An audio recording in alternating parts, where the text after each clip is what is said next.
morning, Rob Lynn. Can you come online and do a sound check with me?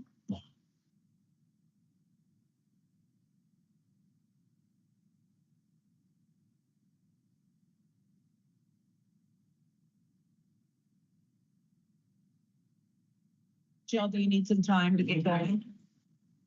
Becky, can you hear us?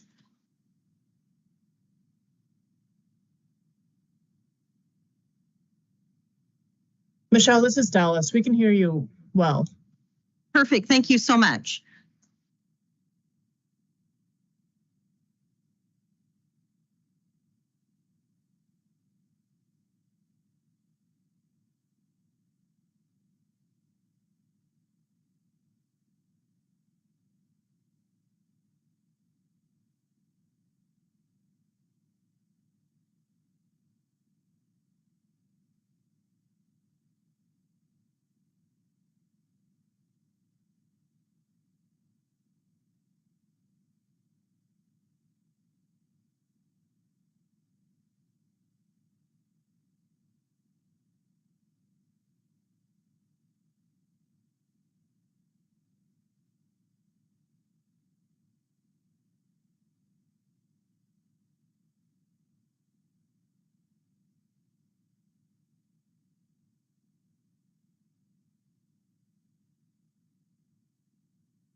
Is it actually? It is.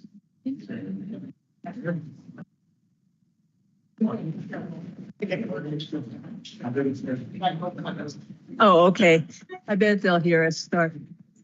Good morning, everyone. I think we'll go ahead and get started. Everybody's ready? Good morning to everybody who's here with us in Reedsport or in Winchester Bay, and to those joining us online as well. And just to let everyone know, 2 of our commissioners today are joining us online. So when we do introductions, you'll hear from 2 of them online. Just to start, I'm Mary Wall, Chair of the Oregon Fish and Wildlife Commission, and would like to call our Friday, April 18th, 2025 meeting to order. I live in Langlois on the South Coast, and in just a minute, I'll have the rest of the commissioners introduce themselves. But first, I'd like to say something about the tour. I know most of you in this room, a lot of you in this room weren't there, but it was memorable, and I just want to mention a couple pieces of it. First, thank you to the Gardner-Reedsport STEP program, the President Debbie Yates, one of the members, Steve Godin, and a bunch of the volunteers. It was one of those examples of what it's like when people give like 30 years of service volunteer service to the state. And there were people there who had been there 30 years volunteering. And it was there were some innovative things we hadn't seen before, so it was a great chance to get to see that. I also want to talk for just a minute about, in this commission, we have talked a lot about landscape scale solutions. And yesterday we had a chance to look at aquatic habitat projects in the Smith River. We heard from local groups. The first one was the partnership for the Umpqua River. Kevin Keller was the person that was speaking for them. Smith River Watershed Council, Brian Jenkins and Matt on his staff, and also the Coos Bay BLM office, Jeff Jackson and John from that staff as well. And our staff make it clear that what happens in the Smith River watershed is not going to happen without the collaboration with these groups. And that was a great example we saw. Just a thank you also to our staff who put this together. Courtney Zambori is an analyst, but talked also about the priorities and how those two things are working. Eric Himmelreich and Evan Leonetti, biologists, project managers. Also, they can drive a van and give us a tour at the same time, which is pretty impressive, or dangerous, however you want to look at it. But it was great to hear from them. Greg Apke, making the tie back constantly to fish passage and how important that is, which we're going to hear about today. And a shout out also to Sarah Reif for setting the stage for what it takes to do landscape scale solutions, to really look hard at where we're going to invest, what are the priorities, we can't do it all. And my walk away from yesterday was, after hearing from everyone, first, just how long and hard it is, how long these and complex these projects are in a landscape where you have to do restoration protection, and there has been historical long-term damage. But it can be done is the walk away. It's complex, it's stunningly complex. It takes years, but it can be done so long as you have years and years of collaboration with all these groups in the area, plus ODF&W. So it was a memorable day. It made the points, I thought, and I really appreciate it. So thank you all for making that happen. So we'll go ahead with the introductions, and our vice chair is on the Zoom. So go ahead, Vice Chair Hatfield-Hyde. Whoops, I think you're on mute. Whoops. Sorry. There you go. Good morning. Good morning, Becky Hatfield-Hyde, and I am near Camp Creek. Thank you. Mr. Labhart. Good morning, everybody. Ditto to what Chair Wall said. Great tour yesterday, and particularly impressed with the Gardner Step Group. I'm Mark Labhart, and I have the privilege of living in Sisters. Yeah, good morning, Bob Spellbrink, Celeste, Oregon. Something I learned yesterday was go catch stripers. They're eating our salmon and steelhead smoked. Good morning, all. Dr. Leslie King from Portland. Love the tour, love the weather. It's a beautiful setting. Met a lot of great people. And I say tongue in cheek, I'm looking forward to all the rest of the tours where we'll feature critters with feet. So it really was great to see landscape level and all the partnerships and all that it takes to create this kind of thing, and that it takes years. I think we need to almost adopt the indigenous way of looking ahead 7 generations, like how long this takes, that we will start something that we will not finish. And that it's so important. And that's why meeting all the volunteers at STEP that have been at it for 30 years, and they know they will not finish. They know that they've got to recruit the next generation to keep all of this going. So it was kind of good to see a lot of that in action and enjoy everybody in the sunshine. Thank you. Thank you. And Commissioner DeFries. Morning, everybody. Dallas Hall DeFries, and I'm outside of Baker City, Oregon. Thank you. Welcome. I'm Director Colbert. Good morning, everyone. I'm Debbie Colbert, Director, Fish and Wildlife. And I honestly feel like you and I had the exact same notes about the tour, Chair Wall.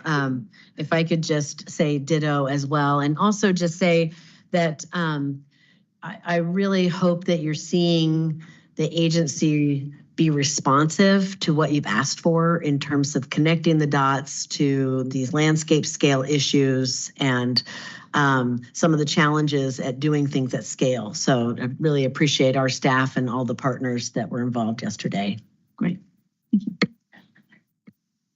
Let's go to Michelle Tate, and if you can also give us a hint on the logistics and the system. Good morning, Commission, audience. First, I want to start off by thanking the Salmon Harbor Winchester Bay RV Park for providing us with this really lovely facility to hold this meeting today. This is a pretty nice spot to spend our day. One thing I want to remind, I'm Michelle Tate with Oregon Department of Fish and Wildlife. I'm here to facilitate so that the Commission can hold this a hybrid meeting.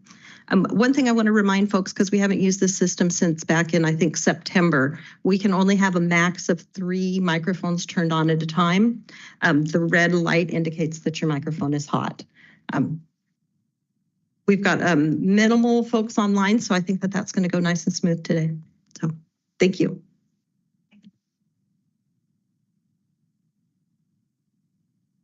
All righty. Commissioners, you have your field report as a written report in your packet. And I just wanted to flag a couple things in the report for you because they're especially relevant given where we are here on the coast. You saw that we did quite a bit of detailed storytelling around some of the significant flooding that happened here in the Southwest and mid-coast, and several of our STEP facilities and other areas that had pretty significant impacts. And I wanted to flag it to you because I think it drives home this partnership message because, responding to those kinds of floods, just all of the different STEP groups that stepped in, that were there trying to help get things, the damage resolved. We did lose at some facilities some of fish, and our partners with the tribe have stepped in and are helping us to backfill those fish. So it's just, if you get a chance, check out that those stories in the field report, because again, I think it just another great example of partnering, especially when times are tough, right? That's when you need your partners the most often. I also wanted to just, on the good news front, the Polanski Wildlife Crossing item that's in the field report completed, and already seeing there's a video that's mounted on the crossing. This is a wildlife crossing for frogs that had to cross over a 4-lane highway just outside of Portland. They've created a kind of a below ground crossing for them, and already have images of females going both directions. So pretty exciting and significant for that species. Let me see, I had another thing I wanted to just mention to you. Oh, I did see an update on some mule deer work that we're doing, but I wanted to just let the commission know that we will be bringing the big game regs in September, and that's going to be for the 2026 season. And that's going to be the first time where you are setting tags for the new mule deer ranges. And it's a big deal for our hunters to make this transition to the new areas. And so I wanted to just make sure you were aware that our wildlife division and our information and education have been collaborating to really lean in and get good information out to hunters about the changes. They've developed a mobile-friendly website with interactive maps so people can see the old units and the new herd ranges. We're pushing a lot of information through our messenger. We just posted a really great video with Derek Roman on social media, kind of talking to folks about that. Also, our mule deer coordinator, Josh Smith, just did a podcast with Hunt West, kind of talking about some of the changes. And so I wanted you to know that we understand that this is going to be a transition period, because hunters are going to have to figure out, what do I do with my points, and how's this going to change over the next couple of years, or even this coming May 15th? Do I want to do something different, anticipating what it might be down the road a couple of years? So we appreciate that this is we're managing a lot of change internally across our wildlife districts, but then also for hunters. And so I wanted you all to be aware of the extensive work that we're doing to try to communicate as much as possible. So I think Could that I ask a concludes. quick Yes, follow-up of course. question, Director, on that one? Because I had a question back on the field report. There was a study that was reported on that talked about the low body fat for the mule deer and the harvest changes that may have to happen. Is it safe to assume, based on what you're saying and what's in the report, that what we're seeing in Murderers Creek, where the study is more widespread, that we're having, that's part of why we're needing to look at changes? I mean, some of what our wildlife division and wildlife biologists have been observing is just this issue with forage and the condition that basically mule deer are facing. And that's part of why we wanted to go to these new mule deer ranges, so that we could do a little bit better job of managing those. Brian, you want to add anything in terms of the Murderer Creek specifically and what we're observing and how that may translate to other areas as well?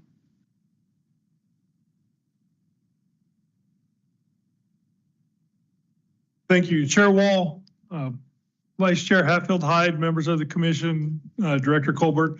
For the record, I'm Brian Wolfer. I'm the Wildlife Division Deputy Administrator. There's a lot of things impacting mule deer, as we talked about last year. But last year we also had some big fires, and we had a really unusually hot, dry summer that affected summer range forage conditions. Murderers Creek, a portion of those deer are wintering in some area that also had a large winter fire, like on Philip Schneider. And we have some of those deer collared, and we saw really low survival. We're also doing research down in the interstate unit, where we had the big fire. I believe it was the bootleg fire a couple years ago. Those deer were performing much better. Forage conditions are improving after that fire. So it's really mixed across the board. And we didn't see a lot of overwinter mortality. We've had some mild winters, but there are places still within that mule deer are struggling with, like, localized poor habitat conditions. Thank you. That helps. Thank you, Brian. So I think that concludes the field report. So if it's okay with you, we could go to the expenditure report with Ken Loffing.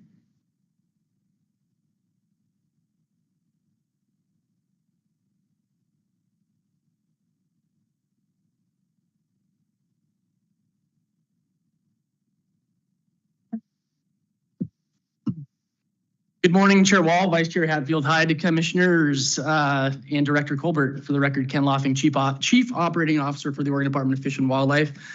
Pleased to be here this morning on the beautiful Oregon coast to provide you with the financial report. For the month ending February 28th, 2025, the department's unrestricted cash balance finished at $70.6 million, and our restricted cash balance finished at $71.9 million, for a total of $142.5 million in custody at Treasury. Before I move on, I just want to provide just a little bit of detail to support those numbers for some context, starting with our restricted cash balance. So a little bit of a refresher here. Restricted cash are those funds that are statutorily obligated or dedicated for specific purposes. Of that $72 million that I just mentioned in custody, about half of that is for our ODFW administered grant program. So PFA, OCRF, RNE, A&H, the big one. So half of that money goes to those programs.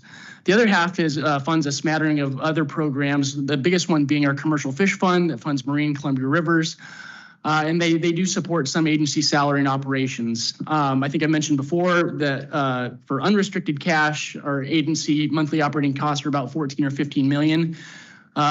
Agency operating costs for on the restricted side that pays salaries about 4 or 5 million. And so I guess my point is, with the remaining 30 million or so in restricted cash, we don't have the flexibility to spend that on whatever, but it does fund some really important programs and does fund some of our core programs and salary to the tune of about 4 or 5 million a month. And we operate those funds, those fund balances, much like we do our unrestricted, to ensure we maintain a sufficient operating ending balance to maintain our services over time. Switching to unrestricted cash, as I mentioned every month, but it just bears repeating, that $70 million that I mentioned includes $22 million in insurance funds. So true unrestricted cash sits at about $48 million, which is consistent with our budget forecast. A couple other details about that, and just for context, the beginning of the biennium last June, almost 2 years ago, June, we had about $70 million unrestricted cash in the bank. So this is about a $22 million decrease over the course of the biennium. Of course, it looks relatively flat if you add in the insurance funds, but the truth is we've dropped about $20 million over the biennium. Switching now to expenditures, all of our expenditures and revenues are tracking as expected. Agency expenditures through February are approximately 60% of our legislatively approved budget limitation, and at this time through the biennium, we're about 83% through. So this is also a key point I wanted to make, is that we are, I think, deliberately holding back some expenditures and license funds, which also contributes to a little bit of bump in ending balance for unrestricted cash. And we're doing this particularly with our fish division because we know we're going to have some really high expenses coming up when it comes to hatchery operations, Department of Justice costs, and then some other just large agency purchases that are going to happen at the end of the biennium. So all this together, what I'm trying to say is that we're tracking a little bit behind. We're going to continue to track behind. We're never going to spend our expenditure limitation 100%, but over the next couple of months, we're going to see that gap close a bit, particularly when it comes to license funds. And that will also have a downward pressure on our unrestricted cash balance. And we may not see that sharp downward pressure until much later in the year after the biennium closes. But I just think it's important to provide a little bit of context for how, when we look at those numbers, what it means and how we're managing for it. Switching now to 25-27 budget development, there was a public hearing on the agency's budget bill, House Bill 5009, March 31st, April 1st, and April 2nd. The department provided an agency presentation on the governor's budget on March 31st and April 1st, with public testimony received to the Joint Ways and Means Committee by the public testimony given by the public, yes. On April 2nd, I think it went well. And then the next steps in that process is we will get scheduled for a work session, or the bill will get scheduled for a work session, which will likely occur sometimes in the latter stages of May. And of course, the agency's governor's requested budget includes revenues associated with our fee increase. That fee increase is captured in House Bill 2342. So news with House Bill 2342 is it passed out of the House Committee on Natural Resources on March 24th and is now in Ways and Means, has now been moved to Ways and Means for consideration. So that's all I have for the financial report today, but happy to answer any questions. Go ahead, Commissioner Labhart. Okay, thank you, Chair Wall. So I gave Ken a heads up that I would be asking this question because it's interesting to me, but it's also, I think, be interesting to the public. I'm worried about the federal funds and where we're going to go with federal funds and what we're currently having in our current budget and future federal funds. So could you talk a little bit about what % of our budget is federal funding? And then I know the sky is pretty cloudy right now. We can't see really clearly what the future holds, but give us your perspective on what you think is going to happen with our federal funding, because we have significant amount of federal funding in both our fish and our wildlife programs. Yeah, Chair Wall, Vice Chair Hatfield-Hyde, Commissioner Labhart. Where should I start? Let's start with our 25-27 budget. I just talked about it. About 35% of our 25-27 governor's recommended budget is federal funds. So a significant portion of our budget is made up of federal funds, and these federal funds fund some really important programs that you mentioned. Particularly, I want to highlight on the fish side, a lot of our fish hatcheries and fish production are funded federally. And so I will just say that, yes, we're very concerned about what the future holds when it comes to federal funding. We're doing our best to not speculate and we don't know what we don't know. And right now, to be honest, we don't know a whole lot. We're reading things in the newspaper just like everyone else. We're doing our best to be proactive, plan, prioritize, look at our programs, and try to plot a course ahead to the future. But we are very concerned. It is cloudy, and if there are significant reductions in the federal budget, like there could be significant impacts to what the agency does, and that's not even to mention, impacts to our agency partners, and the things that we care about here in the state. So Continuing to work really closely with the Governor's Natural Resource Office on any impacts we're hearing or seeing.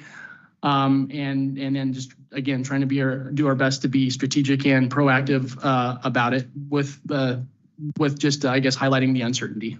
Okay. So I have just follow up. Go ahead. So I just want to thank the public. You mentioned our fee bill, and it's been a number of years since we've had a fee increase. And of course, as time goes up, costs go up. And I don't have a life, so I watch legislative hearings.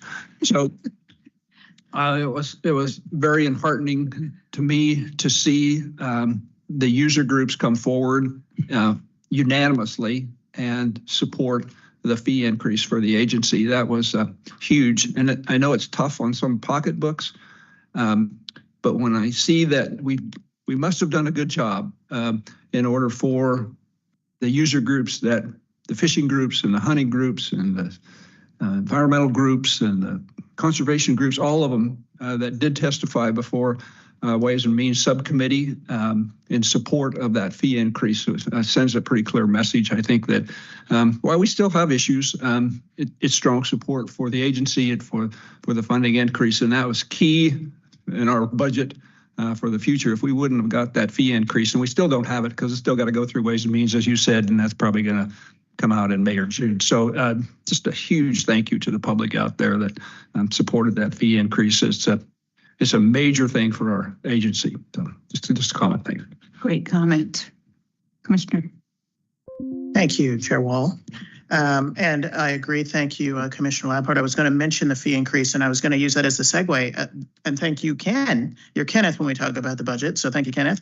The other funds and how you've divided that out. And the single biggest bucket, if you will, of the other funds is Hunter Angler by leaps and bounds. Nothing else is close. So that is a huge part of our budget. And that is something to consider and to thank, again, our public for. And also, I know that we are also actively engaged with getting other groups to start paying into our budget. So that is huge with what you guys were just discussing. 1/3 of our budget, 1/3 of OWEB's budget, 1/3 of DEQ. I mean, you just kind of list every natural resource agency, and a huge chunk is federal. And we don't know what's happening with that right now. But what I actually want to talk about and make sure we comment and think about on record, Ken and I have talked about this briefly. I'm concerned about the other 2/3, meaning the part that is the state budget. Because what is significant, and I think, because I kind of, when I talk about this, I get these comments like, well, Oregon's still functioning and we're doing well and we're in the bubble. No, we're not, number one, because we are part of the country like everywhere else. And the 14 natural resource agencies together, what we're 1.5%, 2% of the budget. There is a single agency that is 30% of the budget. That agency is the Oregon Health Authority. And they are just an absolute colossus. Them combined with education create 3/4 of the state budget. Okay, so when they squirm, we're going to get squished. And I think that that's what we really need to understand is this administration in particular has telegraphed their move in terms of they're going after Medicaid. That is a huge part of Oregon Health Authority. That's a huge part of the entire state budget, as I've just explained. And we don't think about Medicaid that much in this state because we call it the Oregon Health Plan, created by Dr. Kitzhaber back in the day, because he was the Democratic governor with a Republican legislature, so he vetoed all their bills. That's how he got his name. Now, he created the Oregon Health Plan and Oregon Trauma Center during his tenure in the legislature. Decades later, President Obama lumped in with the federal Medicaid budget, the Affordable Care Act. So that's why this is significant, the hit that Medicaid is going to take. We call it Obamacare. It actually should be called Obamacade because it was an expansion of federal Medicaid. And so when the feds don't do their Medicaid match to our state, that is going to have unknowable repercussions at this stage. That is going to ripple effect through everything. And I think people need to understand that. the hit that we are all going to take, and that this is not going to be Kenneth and his crew's fault. This is not going to be our director mismanaging something. You know, this is going to be something that is bigger and broader, and we will not know the effects until that really happens. But our governor has telegraphed her move in that she has said that she will not knock 1/2 of our children off of the Medicaid rolls, because that's how many Oregon children are on Oregon health plan. So like, this is going to be a big, big deal that is going to affect us in big, big ways. And people need to understand that. And, you know, the fee increase and us looking for other funding are going to be part of that, us leaning on our partners.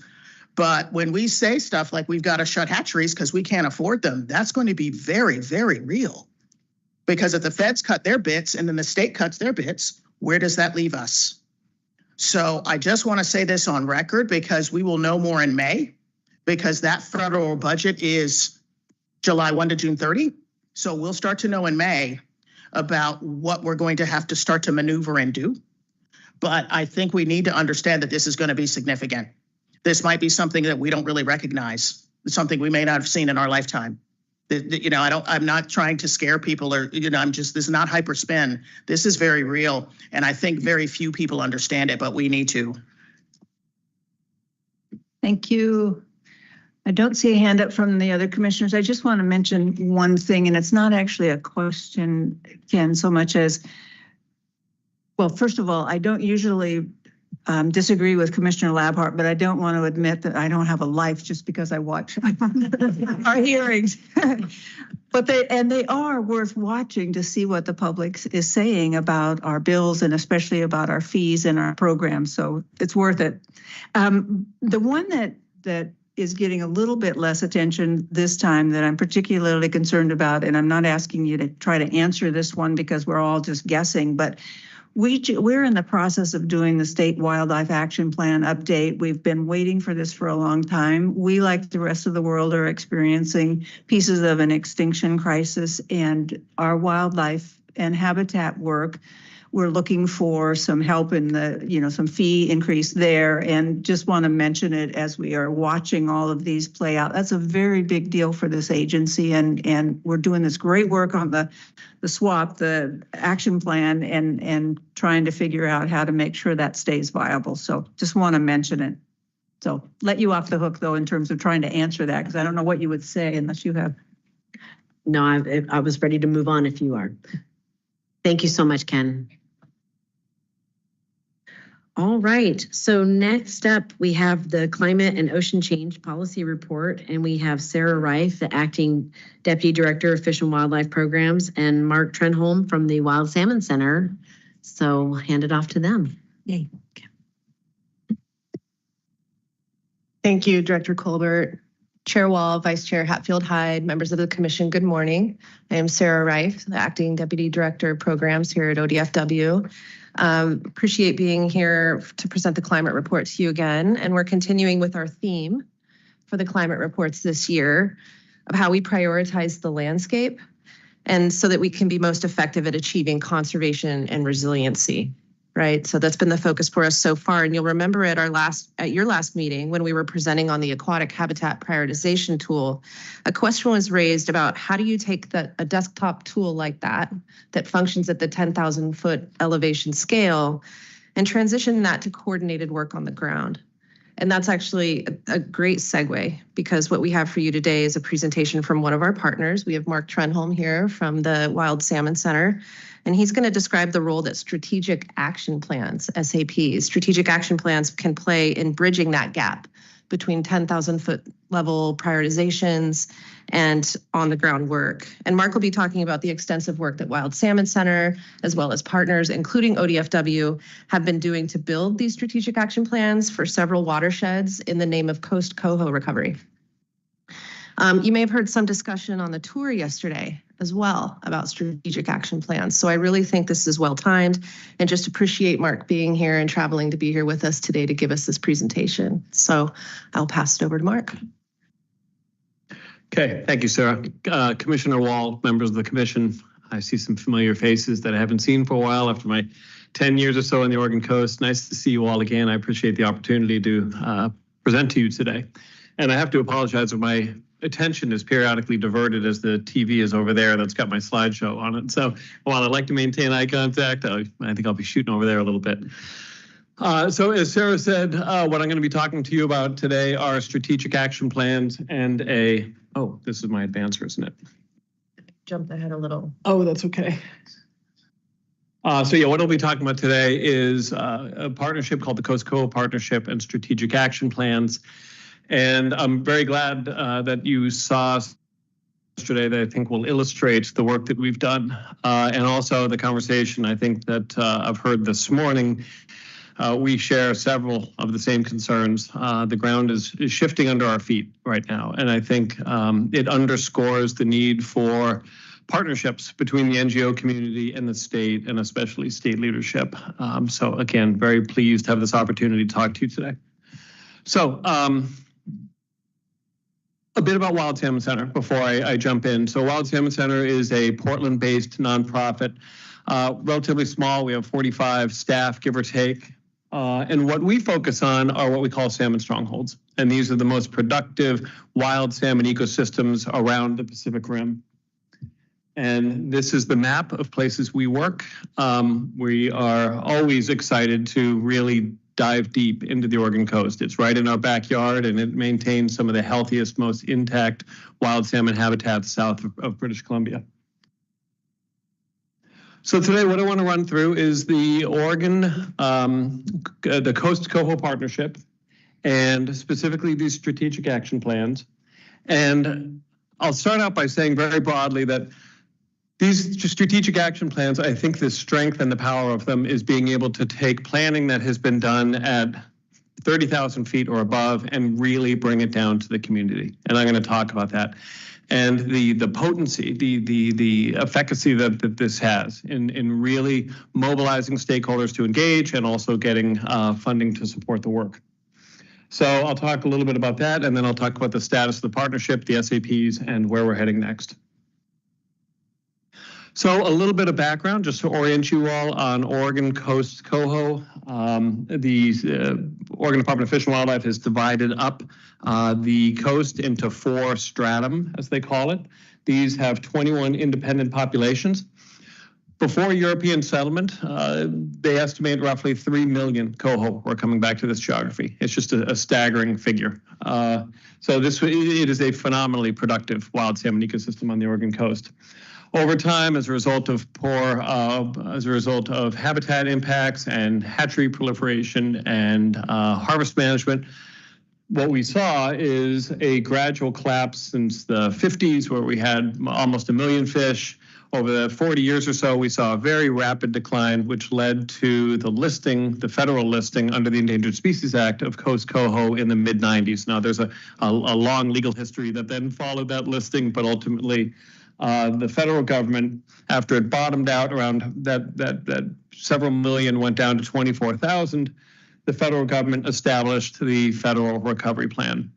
And that Federal Recovery Plan, and the state soon followed with its state plan, was ultimately, and I'm grossly oversimplifying, but it was ultimately driven by the fact that the federal government believed that habitat conditions were in decline in the Oregon coast, and 2 things needed to happen. One is the state of Oregon needed to raise the floor a bit in terms of how it managed its working lands. And second, it needed a much more aggressive and comprehensive habitat restoration program. And following that, if some of you remember the old days, we immediately saw the state respond with the Governor's Watershed Enhancement Board and the Coastal Salmon Restoration Initiative and all of these things that really created the foundation of the program that we see today. So after that plan was created, the federal plan was created, Wild Salmon Center was a part of a small group that got together and said, this is a massive undertaking. And how do we do it better than anywhere else? And the state was a real leader in this regard, both Oregon Watershed Enhancement Board and Oregon Department of Fish and Wildlife, but also NOAA. NOAA was very eager to come to the table and say, we don't want to just write a plan that sits on a shelf. We want to develop a partnership that really implements these plans and gets them implemented at scale.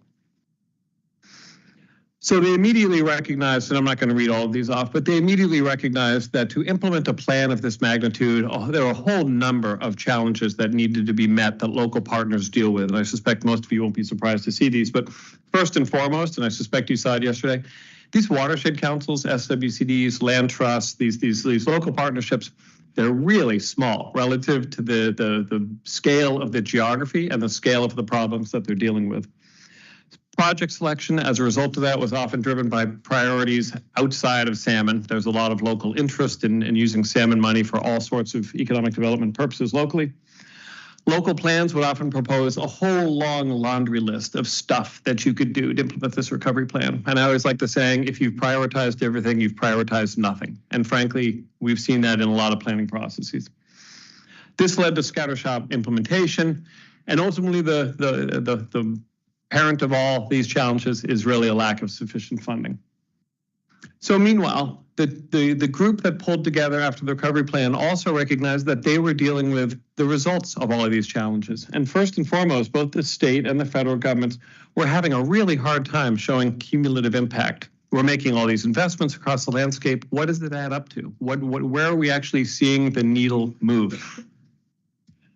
Second, federal and state plans often don't really get down to prioritizing at a watershed scale, at a local level. So locals look at these plans and say, well, this is terrific, but there's nothing that I can actually act on. As a result, you oftentimes have limited buy-in to these plans. So what this group did is this group said, we want to create a plan, an approach that is locally led and scientifically driven. And it articulates a long-term vision for an independent coast coho population, and also identifies short and long-term priorities. And that's sort of a hallmark of these strategic action plans. And I'll get to that in a second. Second to that, first, work at both those scales. Second, accelerate the pace of implementation. There simply is too much work, and it has to happen in a manner that is coordinated, and there needs to be greater investment. And so all of these partners recognize that. Unfortunately, you had several partners in this early Coast Coho partnership that had the funds and the capacity to support the work. So with that as some context and background, what this group came up with was what we call these Coho strategic action plans. And Oregon Watershed Enhancement Board said, okay, let's fund 3 of these and put them on the ground in different types of watersheds.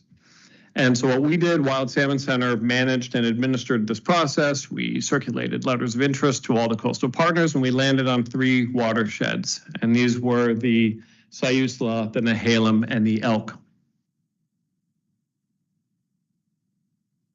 So a few SAP principles that I really want to capture because it relates directly to the federal implementation plan, federal recovery plan, and state, is first and foremost, these focus on an independent watershed, an independent population in a given watershed. And the importance of that is, one, it allows you to do the science better. It allows you to identify what are limiting factors at a sub-watershed scale. And it also brings the whole community into this conversation. And so by working at a level where people know the creeks, people know the landowners, it creates a dynamic where it really is a bottom-up process. Second, with each one of these planning processes, Wild Salmon Center facilitates the process. We move the planning process forward, but it's convened locally. So in each independent population area, a local convener, a watershed council, a land trust, a soil and water conservation district will actually bring all of the people together. And obviously that engenders a lot more trust than it does having some Portland-based NGO running it. So I mentioned the scale issue, and I'm going to speak to this in a little bit more detail because I think it's essential to the whole thing. I'm going to try not to get too into the weeds on this. As we do these plans, you hear a lot about what we call process-based restoration. And process-based restoration is essentially creating a state where the watersheds can maintain and produce habitats over time without our intervention. And restoring processes takes years. It sounds like you hit on this point yesterday. It takes years, it takes decades.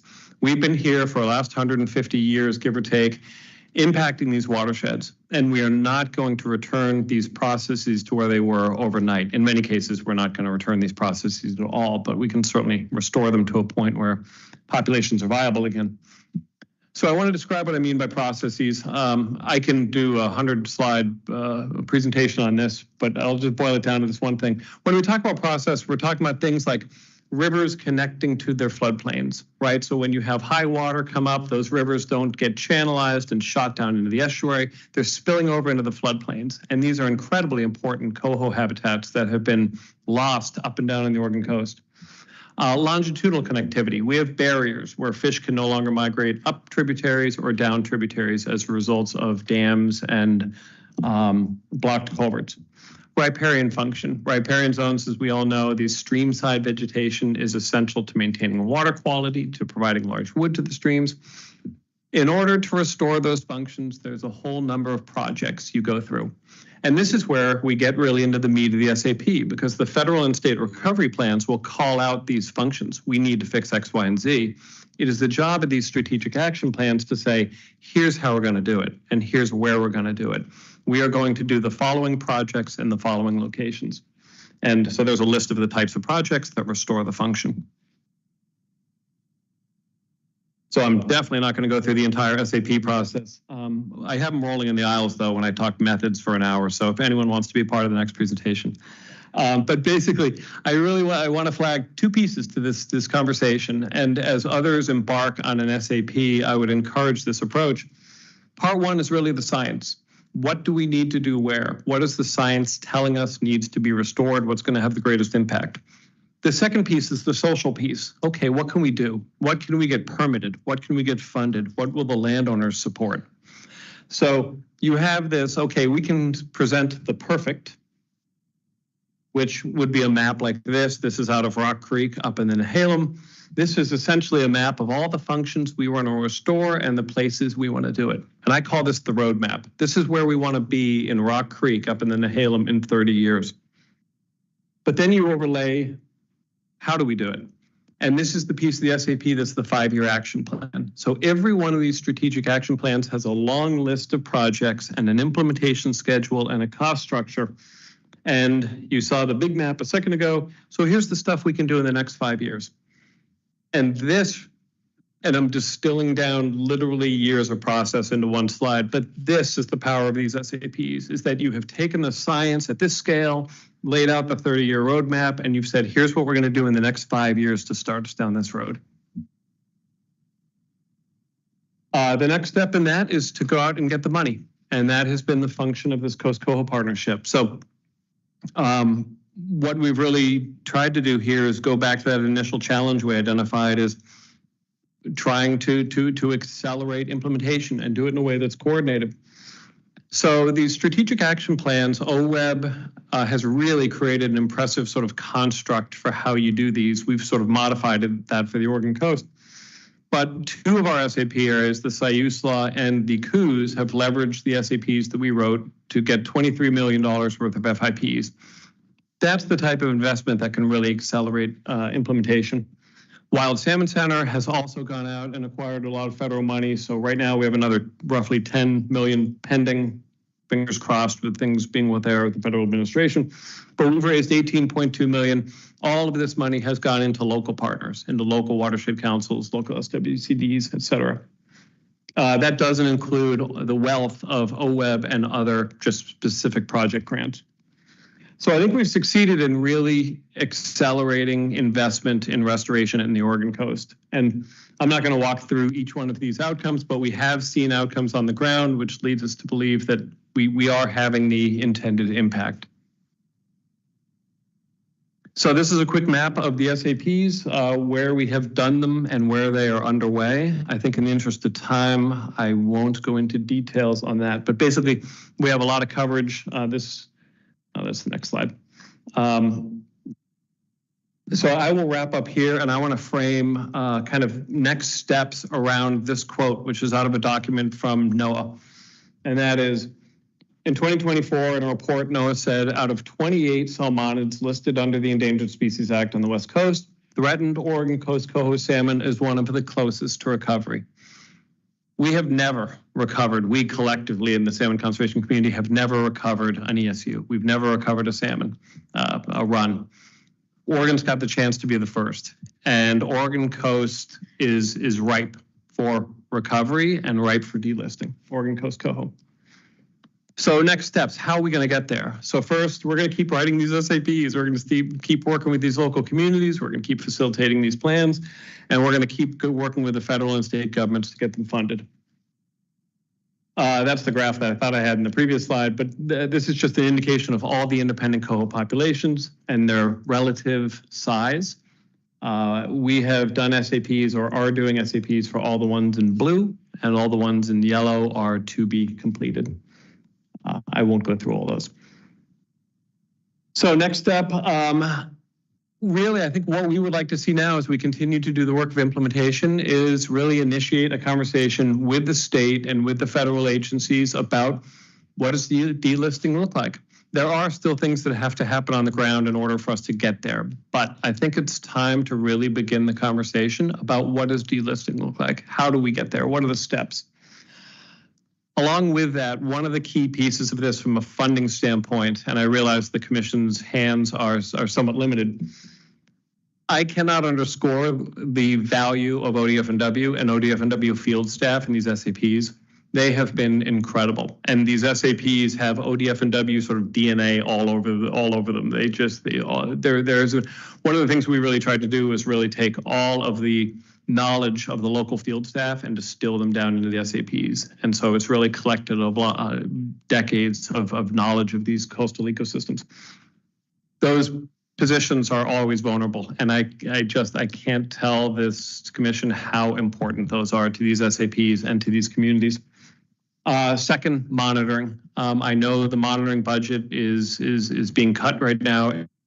We are fighting like crazy to bring it back, and we'll continue to do that. We need monitoring. We need positions on the coast. Also, and we won't have this conversation today, but I would really like to see the Coast Coho Partnership be led by now the state with the ground moving under our feet a little bit with the feds. I think this is an opportunity and a necessity for ODF&W to step up, OWEB to step up and really help us lead this and have these conversations around delisting and recovery with the federal government.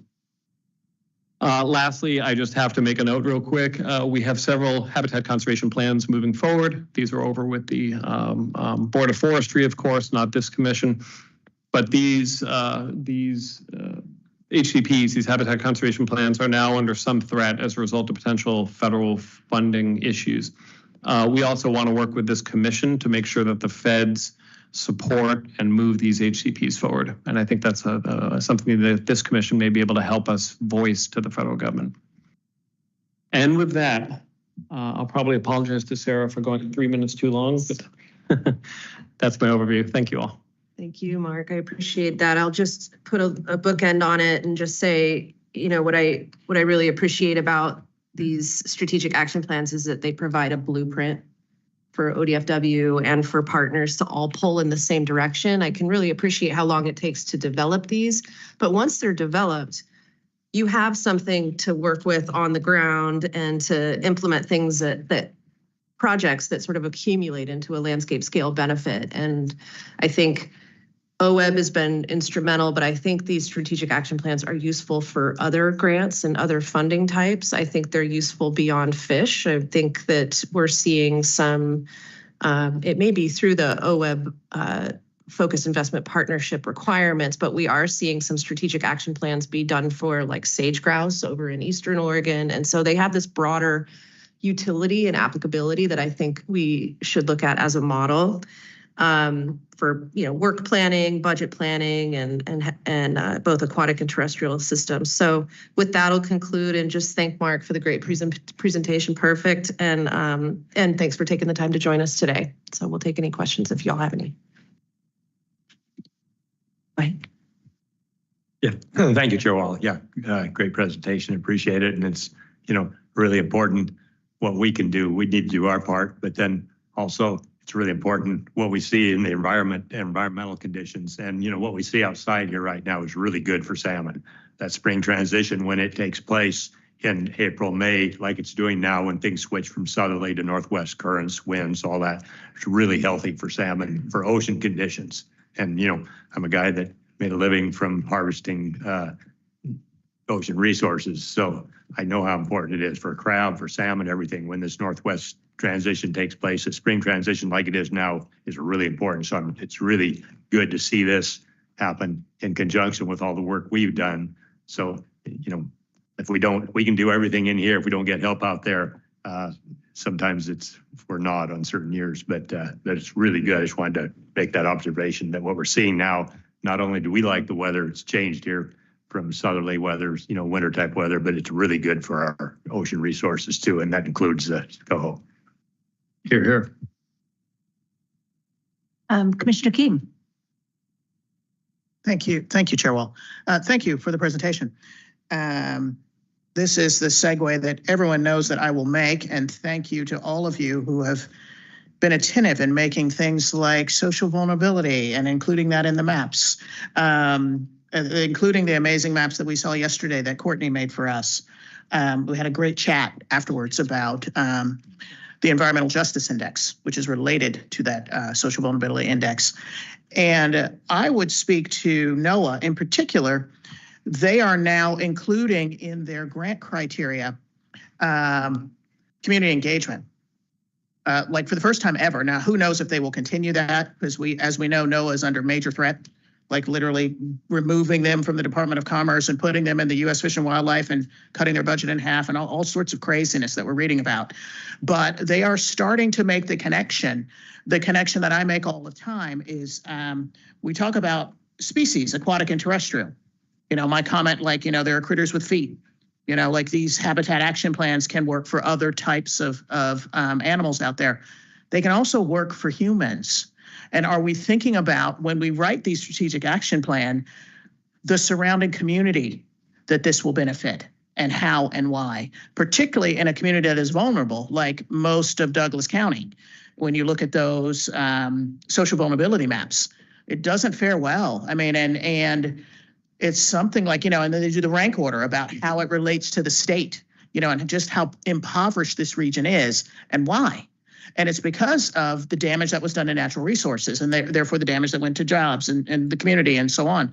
So I'm wondering, is there a way to incorporate some of this in the strategic action plan, like showing that larger benefit of all of the critters in the community, however many legs they do or don't have?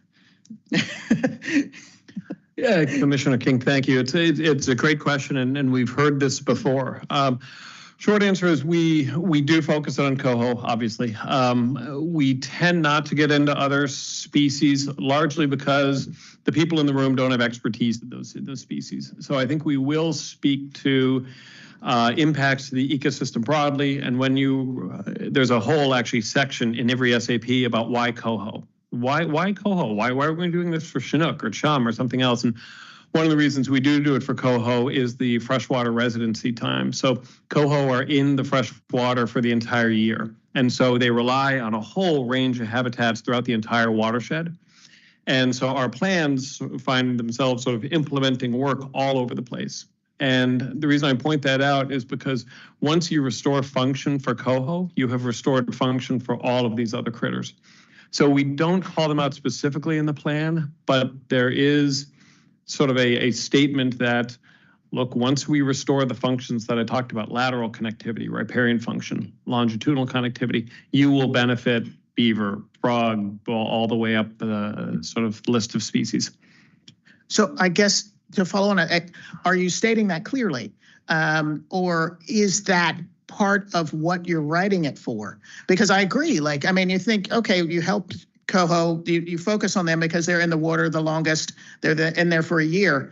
Certainly that would help elk or whatever else, or the humans that live there. You know, I mean, that's what I mean. Like, what I'm interested in the most, and I think it speaks to how we write these plans and how we think about them, is breaking down the silos. Like what we do to the environment, we do to ourselves. It's a loop. And so, like, the way we write these, I think, has to be thought about and included in that way. But that's just me thinking. How are we structuring these? And also, quite frankly, it might open you up to another pot of funding. To be honest, like if you start thinking about like if we're talking about human connections and what that means. So I think about this with highways a lot, because whether it's a tailpipe or the tires, highways kill us. They kill humans with their tailpipes and the emissions. They kill salmon, coho in particular, with the dust. So it's a loop.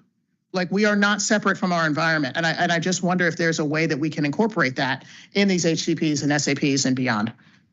Thank you for the point. I think it's an excellent point. I think the short answer is yes, we can. And we can more explicitly tie the benefits to coho, to the communities, to other critters. And I couldn't agree more. It does open up other buckets of funding. So it's a good point. Thank you. Yeah. I'm going to go to Commissioner Labhart and then Commissioner Hatfield-Hyde, and then I'll come back to you, Commissioner Sprague. So Could you back up one slide? Yeah. Maybe. Yeah. Let's see if we can do this.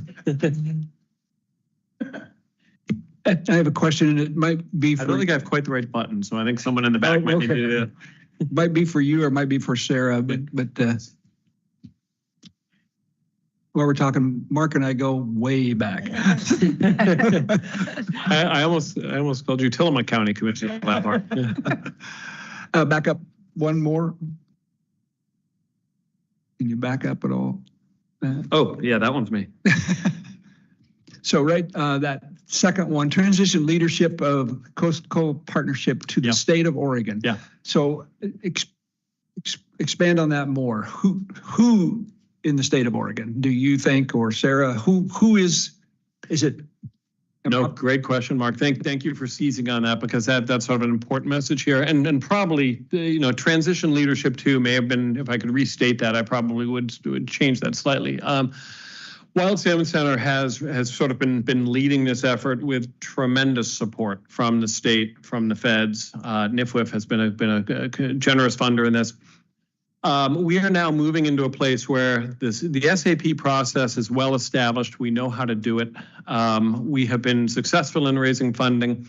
And I think what we need now is the conversation. If we're really going to get serious about recovery and delisting, that conversation needs to be elevated within the state of Oregon, because it brings into play, I don't know if you remember this slide that I put up that I said two things have to happen.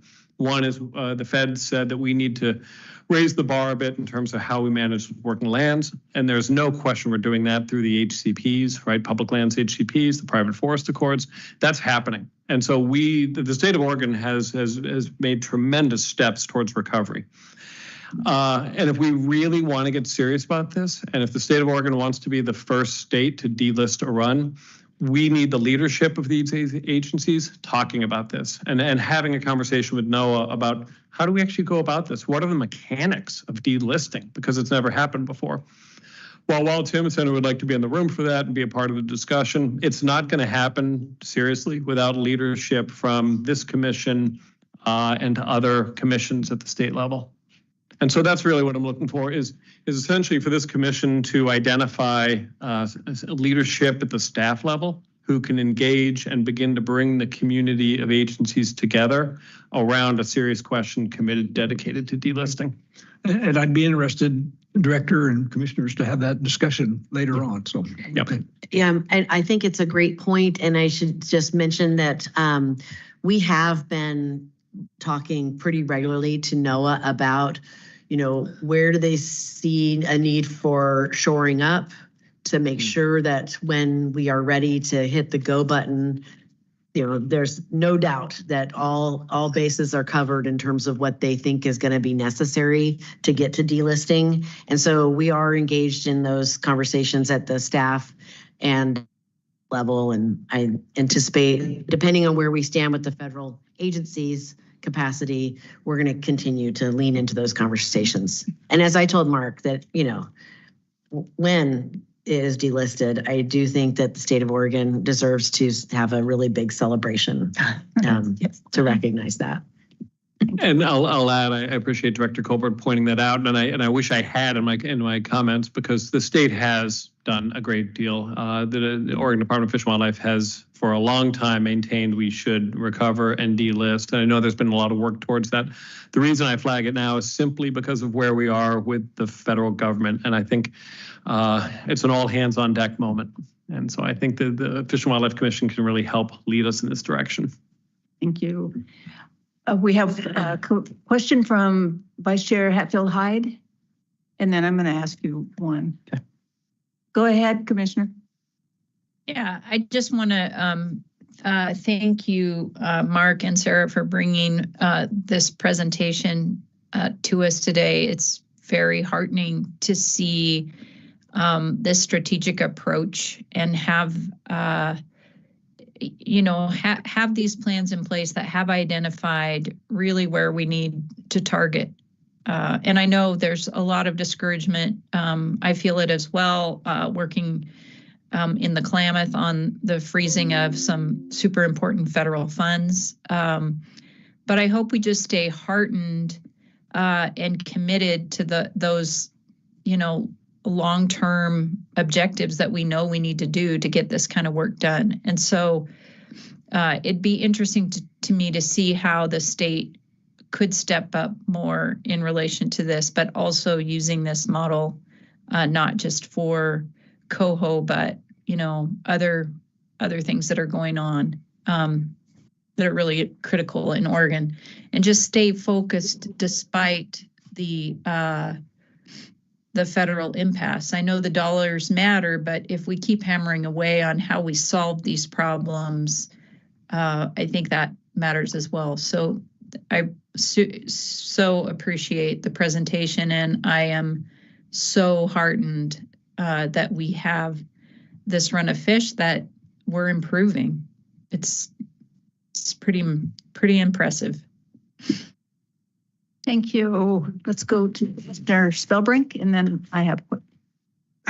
Okay, thank you, Chair Wall. Just one more thing on the importance of these the returns we've had of coho starting to get near, what we're looking for. We always talked about holding capacity in these coastal streams, and I've always maintained, how do you make holding capacity? You add more fish. Coho are tributary spawners. They go up there, spawn, die, and that the entire food chain works from there down. Then the river systems start working well, and you make that holding capacity that will in turn, feed more fish, and the entire environment to, animals, the insect life, everything feeds off that. So one of the ways you make holding capacity is you just keep adding more fish. Thank you for the presentation, Mark.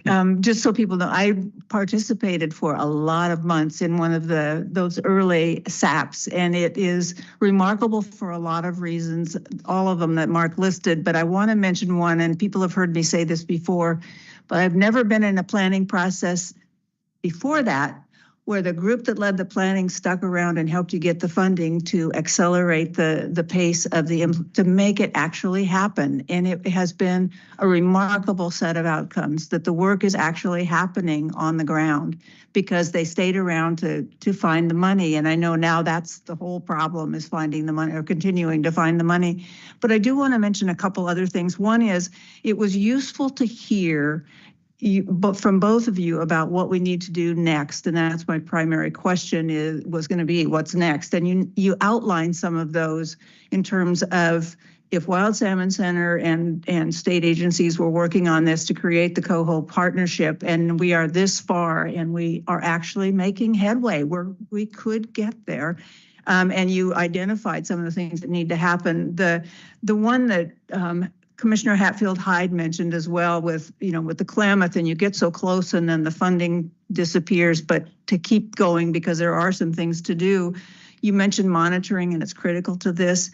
I think that Commissioner King makes a great comment about connecting with the community, and one of the reasons that it makes sense, Mark, what you said about a state agency leadership role is the tours are probably, they're one of the highlights of being on this commission. And one of the ones we saw was in the Tillamook area.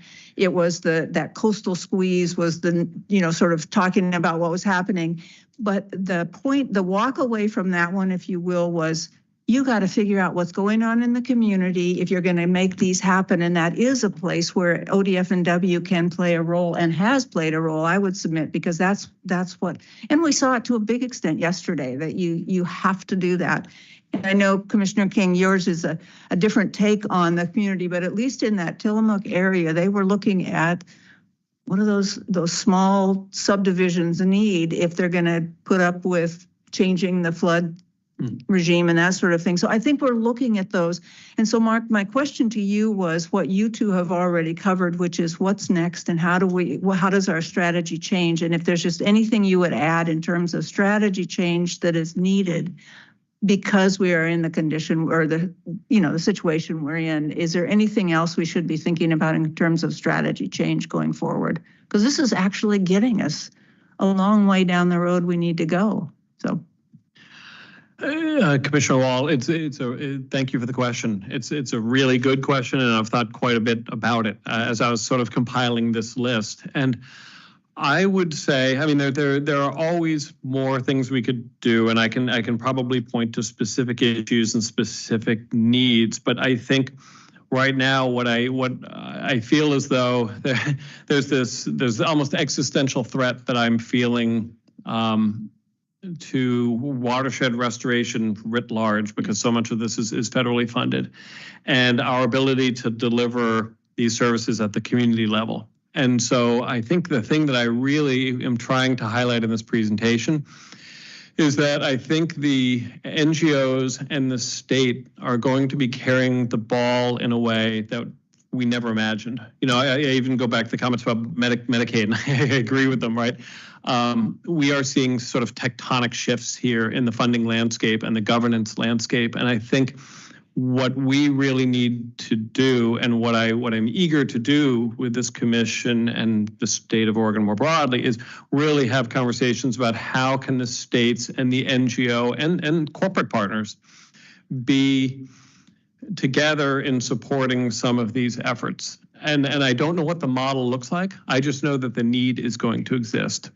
So I think that's probably the one that I would highlight at this point, is how can we, I almost go back to Governor Kitzhaber's original vision of the Coastal Salmon Recovery Initiative, when you bring together sort of the whole collection of agencies together around this problem, recognizing ODF&W and the Fish and Wildlife Commission couldn't do it on its own.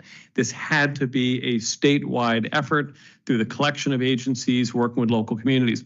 And I think we are in that space more than we ever have been. And so that's a bit of a long-winded answer to your question, but that's the one that I would really underscore, is I think we collectively need to be thinking about how do we keep moving this incredibly important work forward with less federal support than we've seen in the past. Thank you. Yeah. It's actually very helpful. Okay. Sarah, was there anything you wanted to? Well said. Then we'll turn it back. Thank you both very much. This was. Commissioner Hatfield, are you still trying to ask a question? I don't think so. I'm not. And Mary, just so you know, my raise hand feature will say my hand's up when my hand's down and on and on. So I might just start going. If I want to weigh in, I might just go like this, because I have no idea what it's doing right now. Thank you both. Thanks a lot. Thank you very much. That was great.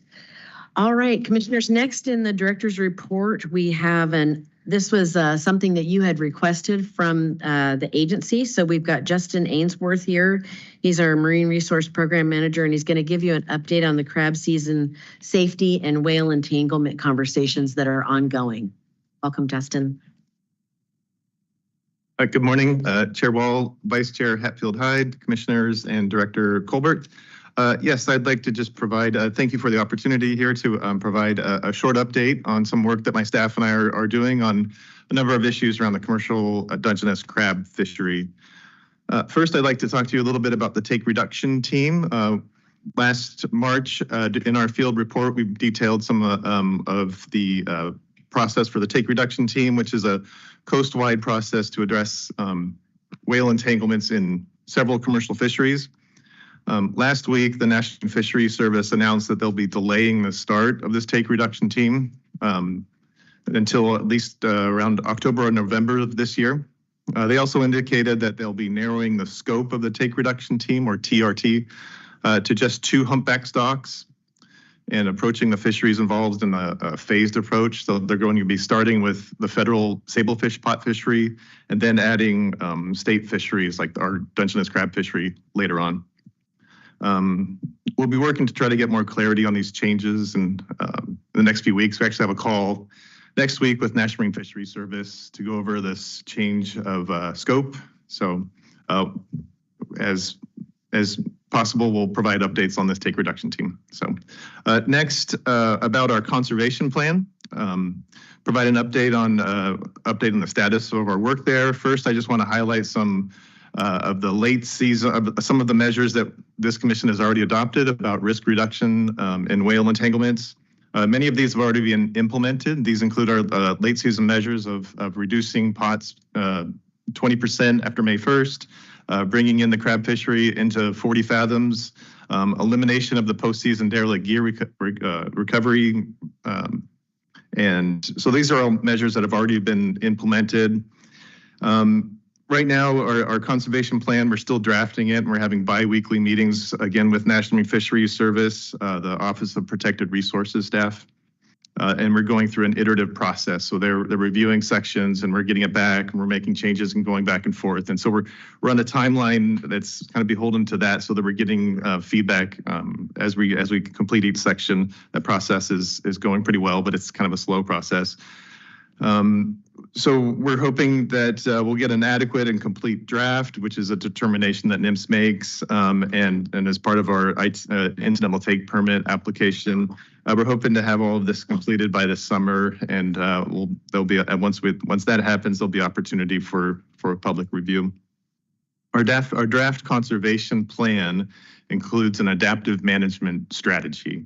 In that, this will lay out steps that would be taken should monitoring indicating that we are not achieving our conservation plan objectives, and these objectives would be, reducing entanglements, reducing the amount of lines that we have in the water in our late season crab fishery.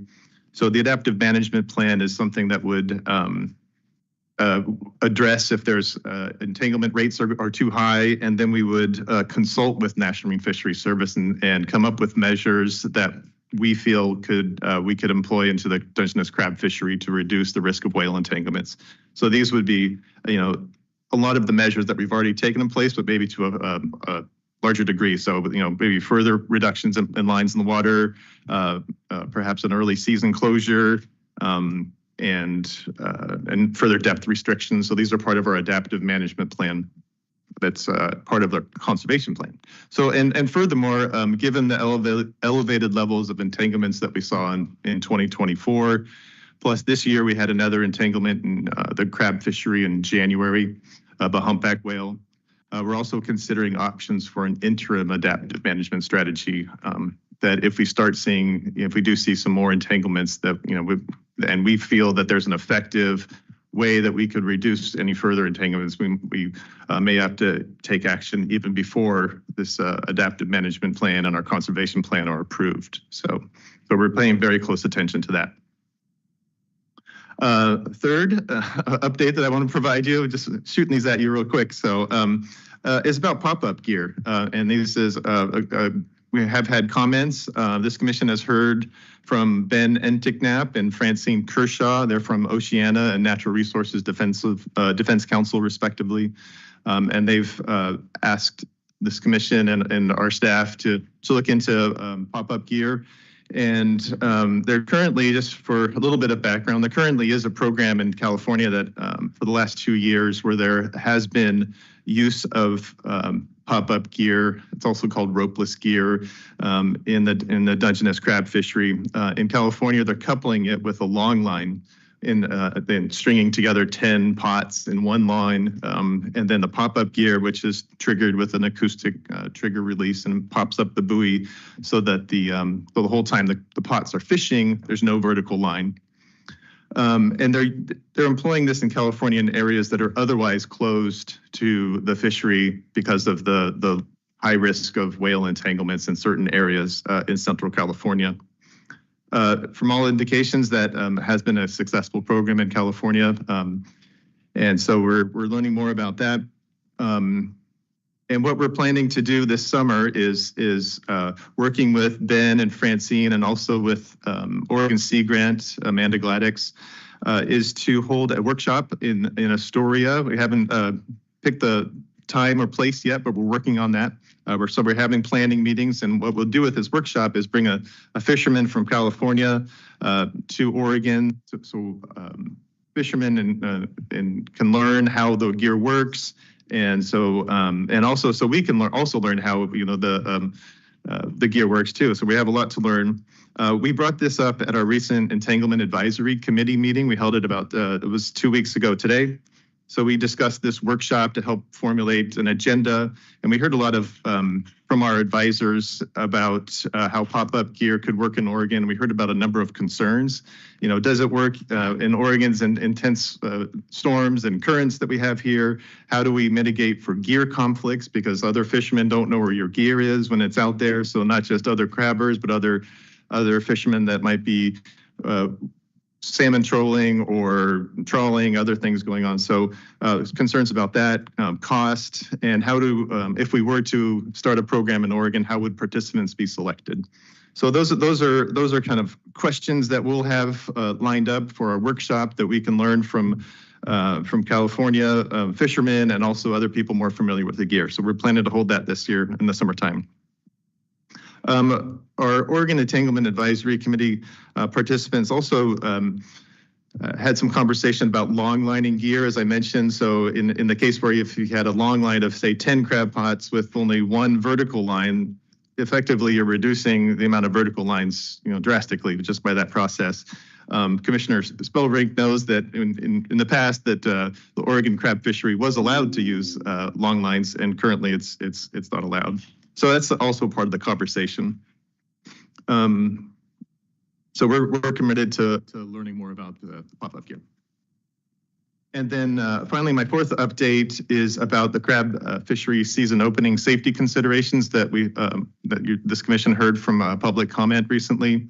My staff are looking into all of those different alternatives to increase safety. Safety is certainly important, and it's a very dangerous fishery. Right now, we're seeking broader industry input on this topic, and my plan is to talk to our Oregon Dungeness Crab Advisory Committee later this year. Also talk with our tri-state crab managers from Washington and California.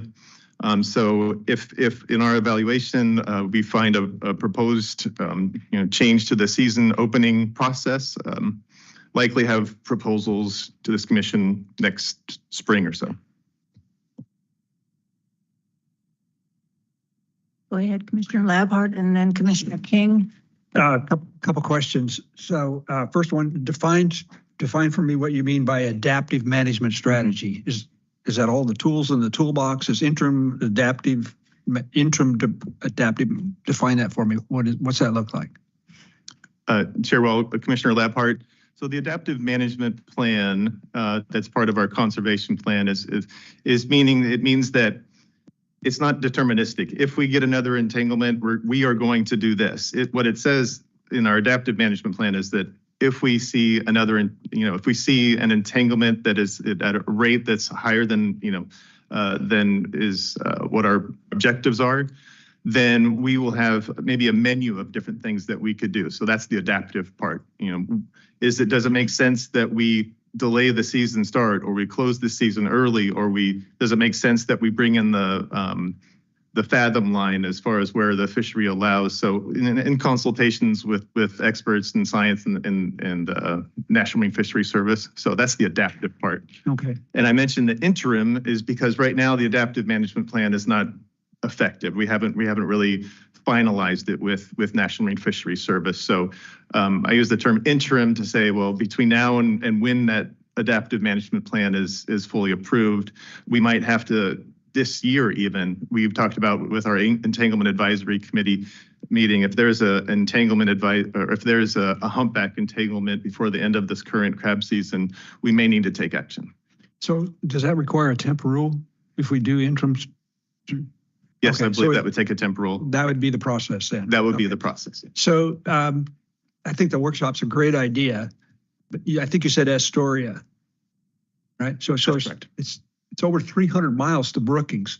So is there any chance you could have a workshop, another workshop, and for the South Coast fleet too? So I mean, I'm just because people would have to drive 300 miles to go to this workshop. Yep, good point, Commissioner Labhart. And this was an initial workshop. And so once we learn some more, we might be able to hold further workshops in the Central Coast and the South Coast once we learn some more about the gear. And this was just a location because oftentimes, my office is in Newport. A lot of the work we do is in Newport, and it is a central location. And we thought about Newport, but we're often we wanted to get out into a port other than Newport. I'll just say that so certainly we have plans to educate more fishermen about it. And right now there's no plan to adopt the use of pop-up gear, but we do have an experimental fishing gear permit. We're looking at a structure or a framework around how it would work, but where that's still in development. Thank you. Commissioner King. Thank you, Chair Wall. Thank you, Justin. Of course, as always, Marine Division is bringing the lapel pin. So is that a Dungeness? What kind of crab is that? Chair Wall, Dr. King, it is a crab, and this is a crab pin that was given to me by my Aunt Patty. Awesome. I believe it is a blue crab, I must admit. Yeah, I'm from the land of blue crabs, so that is why I noticed it. Okay. My question is, I guess comment, like I really do like the workshop idea, the fact that you are at least entertaining this new gear and potentially its use and just trying to, you're not just saying no, like you're at least trying to understand what it is and can this reduce some of these tragic entanglements that nobody likes. And what I would follow on is with what Commissioner Labhart said. Can we make sure it's spread far and wide, that this knowledge is understood and that the people who need it, the fishermen who need it, have access to this information? Because I think all of us on this commission got the same email from the Oceana folks about this pop-up gear, and kind of got a talking to about how it works and how it could potentially be a solution. So, and the other thing I want to say, I'm really heartened.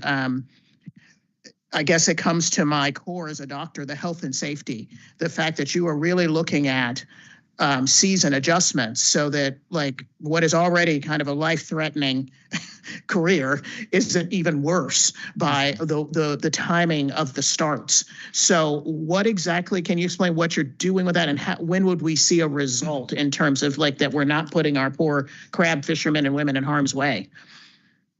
Chair Wall, Dr. King, there were a number of alternatives in the public testimony that we heard that included changes to our pre-soak period in the beginning that would allow a longer window for crabbers to set or retrieve that during that first pick of the gear. There was also discussions around using a weather factor in the start of the season. So right now, to start the Dungeness, the Dungeness crab season, we do testing for biotoxins. We do testing for the meat quality, and the alternative that was brought to in public testimony was to add a weather factor in there that would be. Although we like to set the season start date 10 days in advance, and that's so that the fishermen have plenty of time to prepare to set their gear, and they want that time to know when the season's going to start. So a weather factor would be sometime in that time period where we would say it's whatever criteria that may be to delay the season, and then there was another option about asking us to incorporate price negotiations.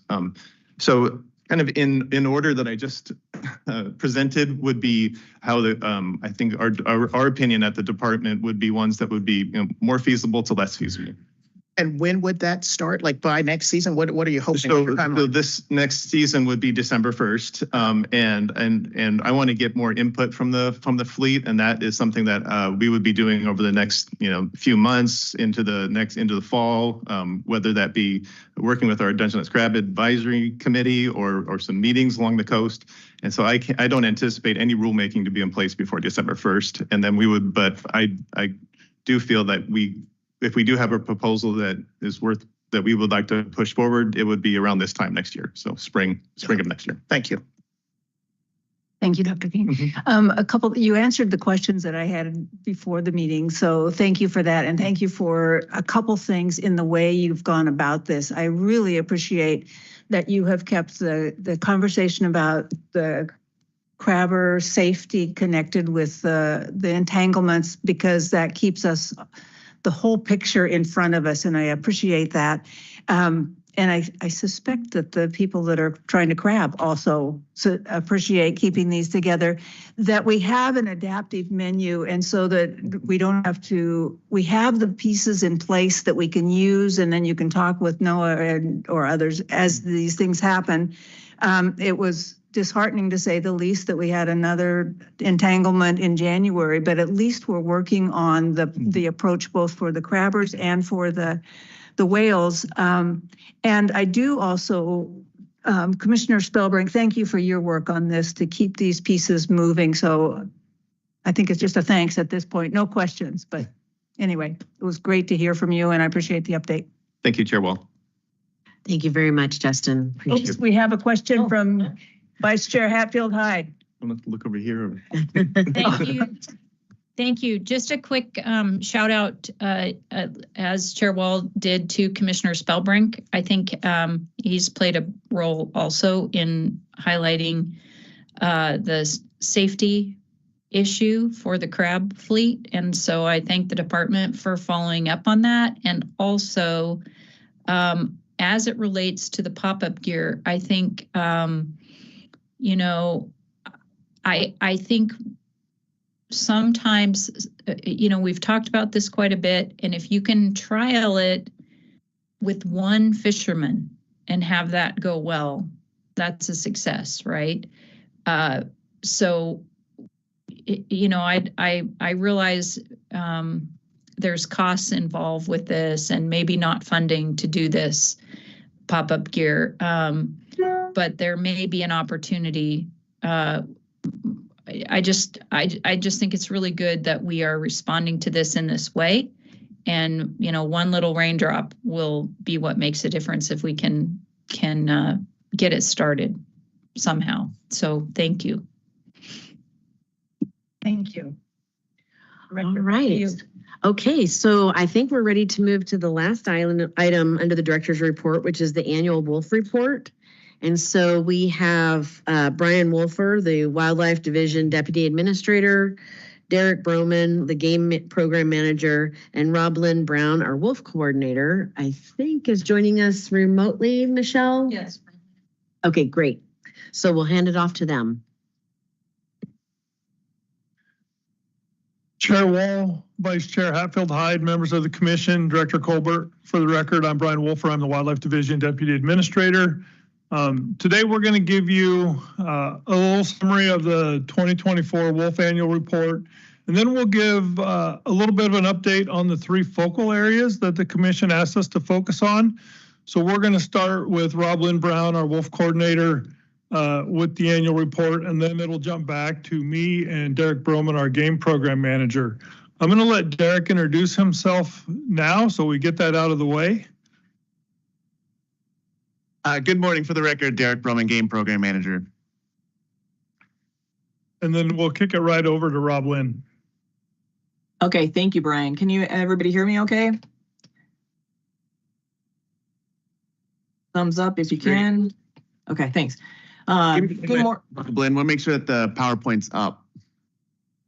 Thanks, Derek. You bet.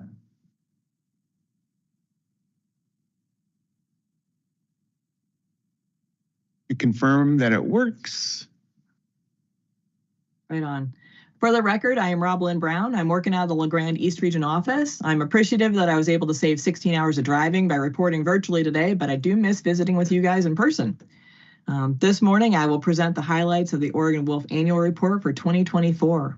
I'll talk briefly about their legal status, what we've learned about from our intensive monitoring, and the most challenging part of wolf management, the livestock depredation. Next slide.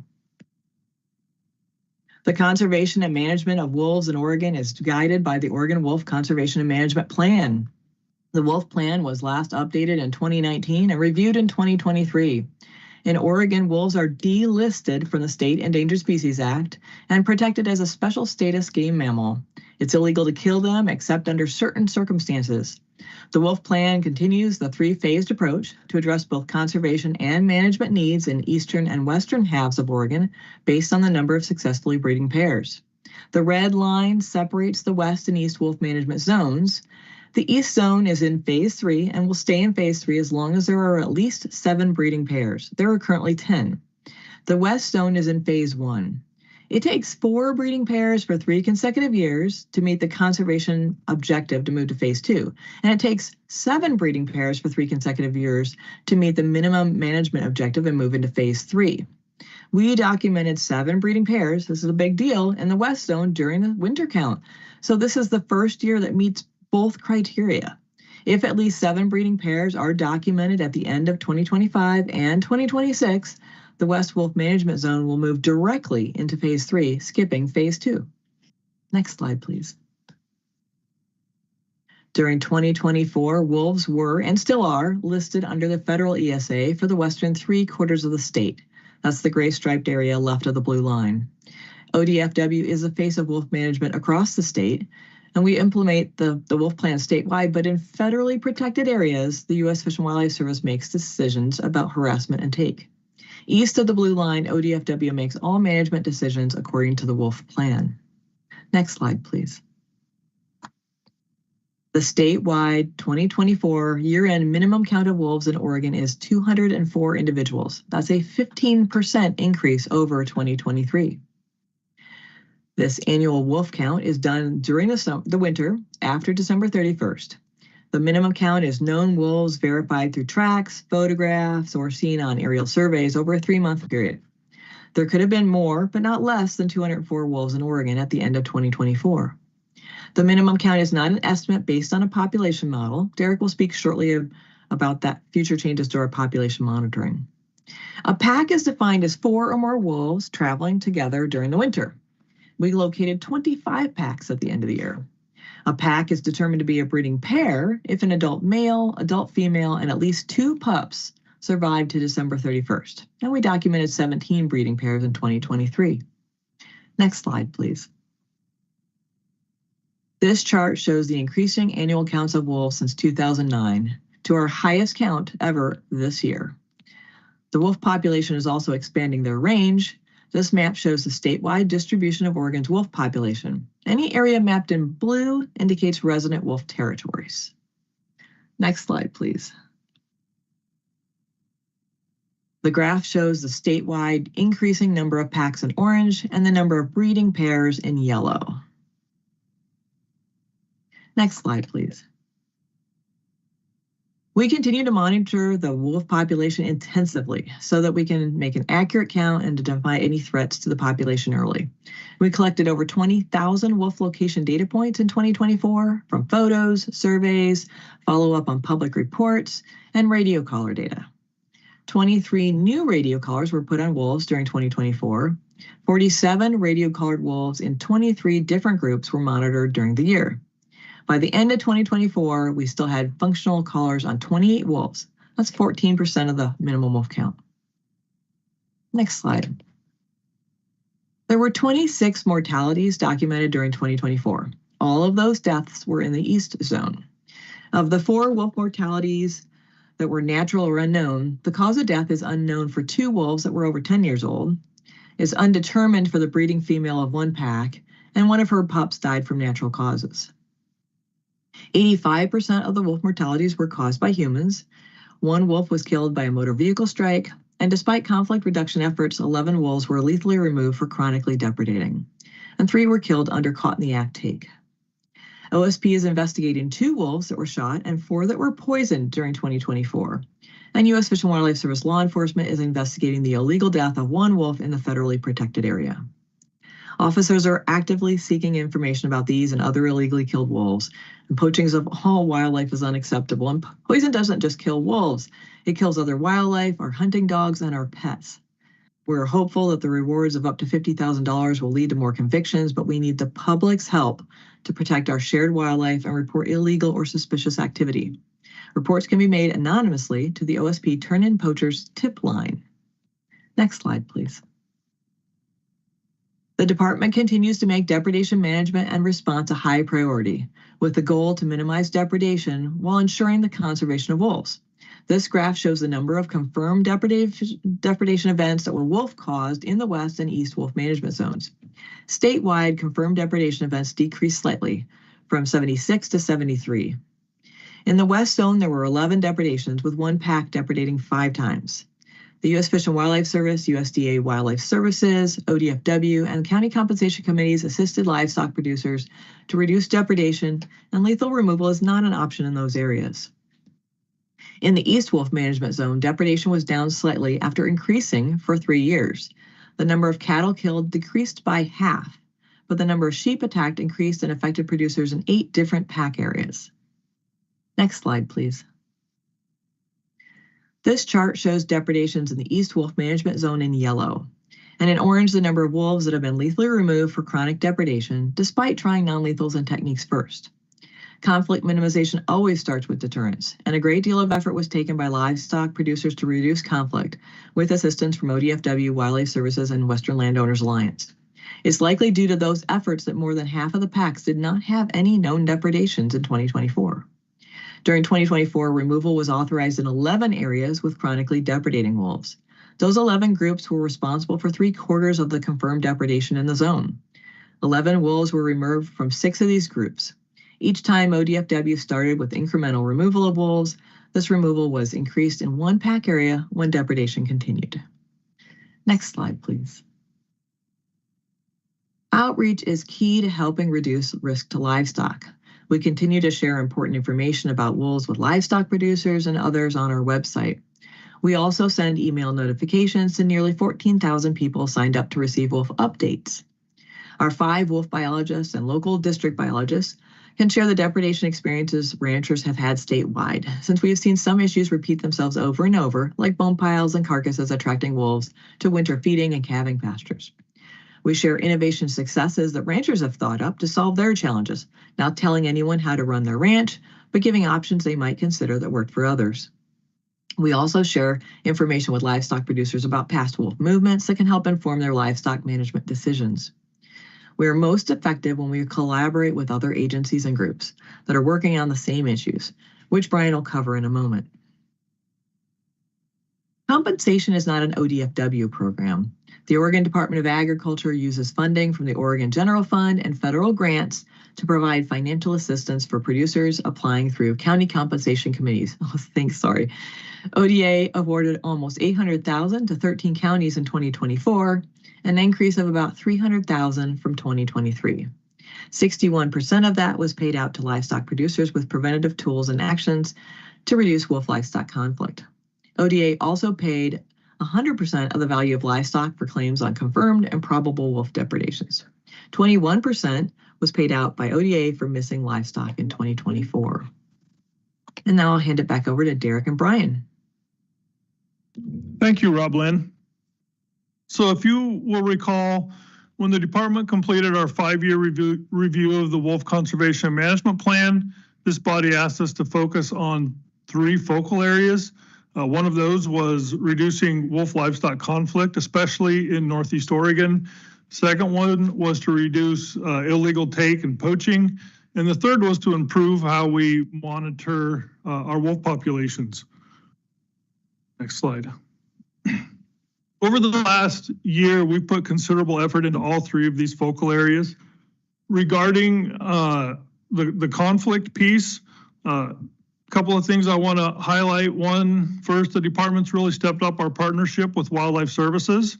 So Wildlife Services is now working with the department on our behalf, conducting livestock depredation investigations. When they make a confirmation of a confirmed or probable depredation, those producers are eligible to apply for compensation just as if our staff had done that investigation. So those are meant to be very seamless using our standards and protocols. Wildlife Services also now has 7 non-lethal specialists employed in the state working with wolves. They have an 8th position that's currently vacant, and so they've really been able to help producers with non-lethal. And then finally, when we do have chronic, so when we have all that non-lethal work happening and we have to use chronic, we do have the ability to use Wildlife Services as our agent on those. And that's really helped reduce some of the workload for our staff, improve communication and resources for producers. And so we're happy with how that's working out. We've also got our partnership with Western Landowners Alliance. I'll refer to them as WLA. As you will recall, WLA had a lot of success in other states working with landowners and producers, and we saw that. We thought there was room for that to help us here in Oregon, so we provided some seed money to help them get started. WLA now has 3 staff members working in Oregon. Those staff members are doing a lot of different things. They are a lead with the grant that was awarded through the Regional Conservation Partnership Program, or RCPP, through the NRCS. So that RCPP grant provided $4 million to Oregon over the next 5 years. The key areas that can be used on is fencing, range riding, and carcass disposal. That first solicitation period just happened. It was limited to fencing in this first round. NRCS is working on getting the standards for range riding, and we expect that next year's grant application will include range riding, and that's going to be a big help. WLA has also worked on a lot of outreach documents, such as the Producer's Guide to Predation on Livestock. They've done that in conjunction with us and with Wildlife Services. They've produced YouTube videos on night tube penning, and those peer-to-peer learning is very important, we think. One that I'm going to highlight, we have a number of Peruvian sheep herders that come into Oregon for some of our producers. And one of the things they're working on now is some material for those producers. They're working with a Peruvian sheep herder on some YouTube videos to discuss techniques and in kind of regionally appropriate dialects, so that these sheep herders can be more effective in what they're doing and help with communication. They're going to be holding some more workshops later this year, and so a lot of good work going on there. Finally, we do recognize too that internally we need to work on our communication and relationship with landowners, and so we're really going to be focused over the next year in building up some of our staff capacity. We want our staff to feel comfortable going into a situation, working with that landowner collaboratively to determine what's an appropriate and reasonable non-lethal deterrence, conflict deterrence plan that can be employed, and feel comfortable that they can lay out what those steps are if there continues to be depredation. And right now, I don't know that our staff is always comfortable saying, here's what might come next. And so there's a lot that we need to do that's going to help build trust, and we're going to work on that. Next. Regarding illegal take, this has been a very challenging issue for us. Last year, it did receive a lot of attention. We had one poisoning case that caused the death of multiple wolves and other wildlife, including golden eagles. That poisoning source was found. There's a picture here. We worked with our partners in law enforcement and other agencies to figure out how we could safely remove that poisoning source to prevent other victims. Ultimately, we had staff don hazmat gear, wrap that up, get it slung out via helicopter to keep animals safe. Certainly not something that our staff, going through school and getting educated, thought was going to be part of their job. but one of the situations that we found ourselves in. We also had a couple of cases where domestic dogs were killed by poison that we believe was likely set out with the intention of poisoning wolves.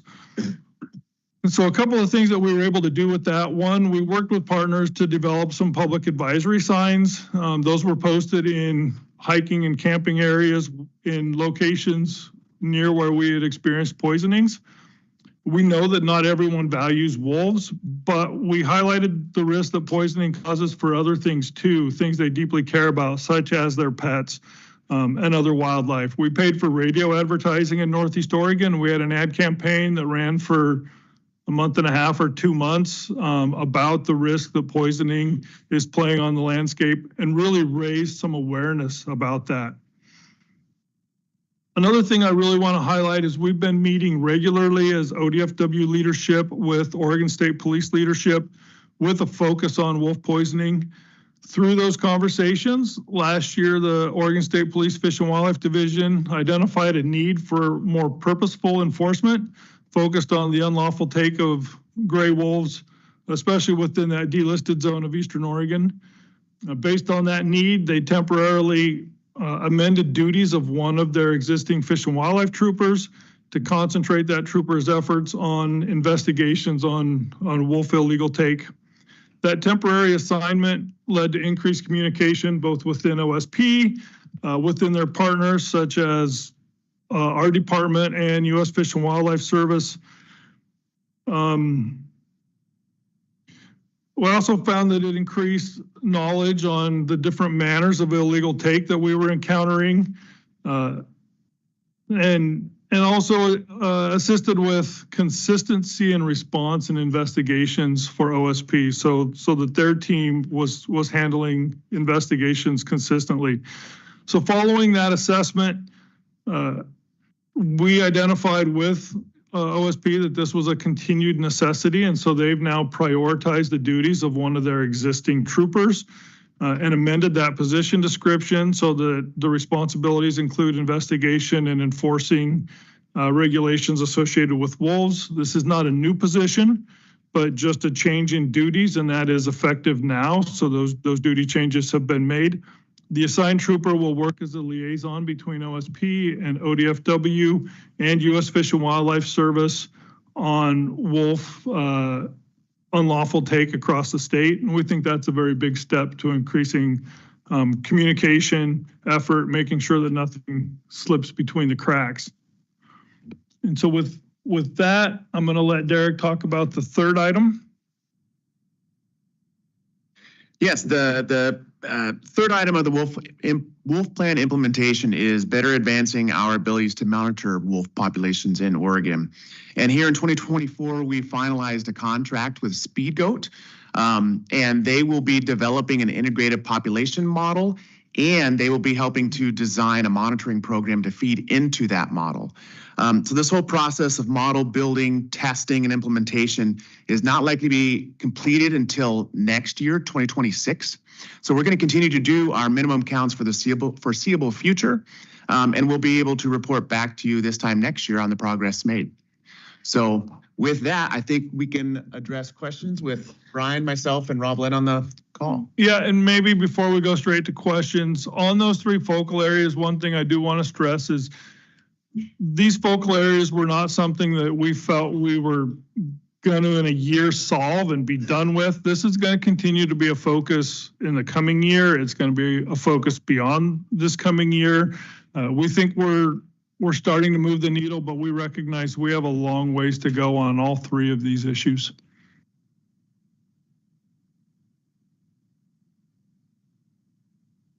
Was up first, and then Commissioner Labhart.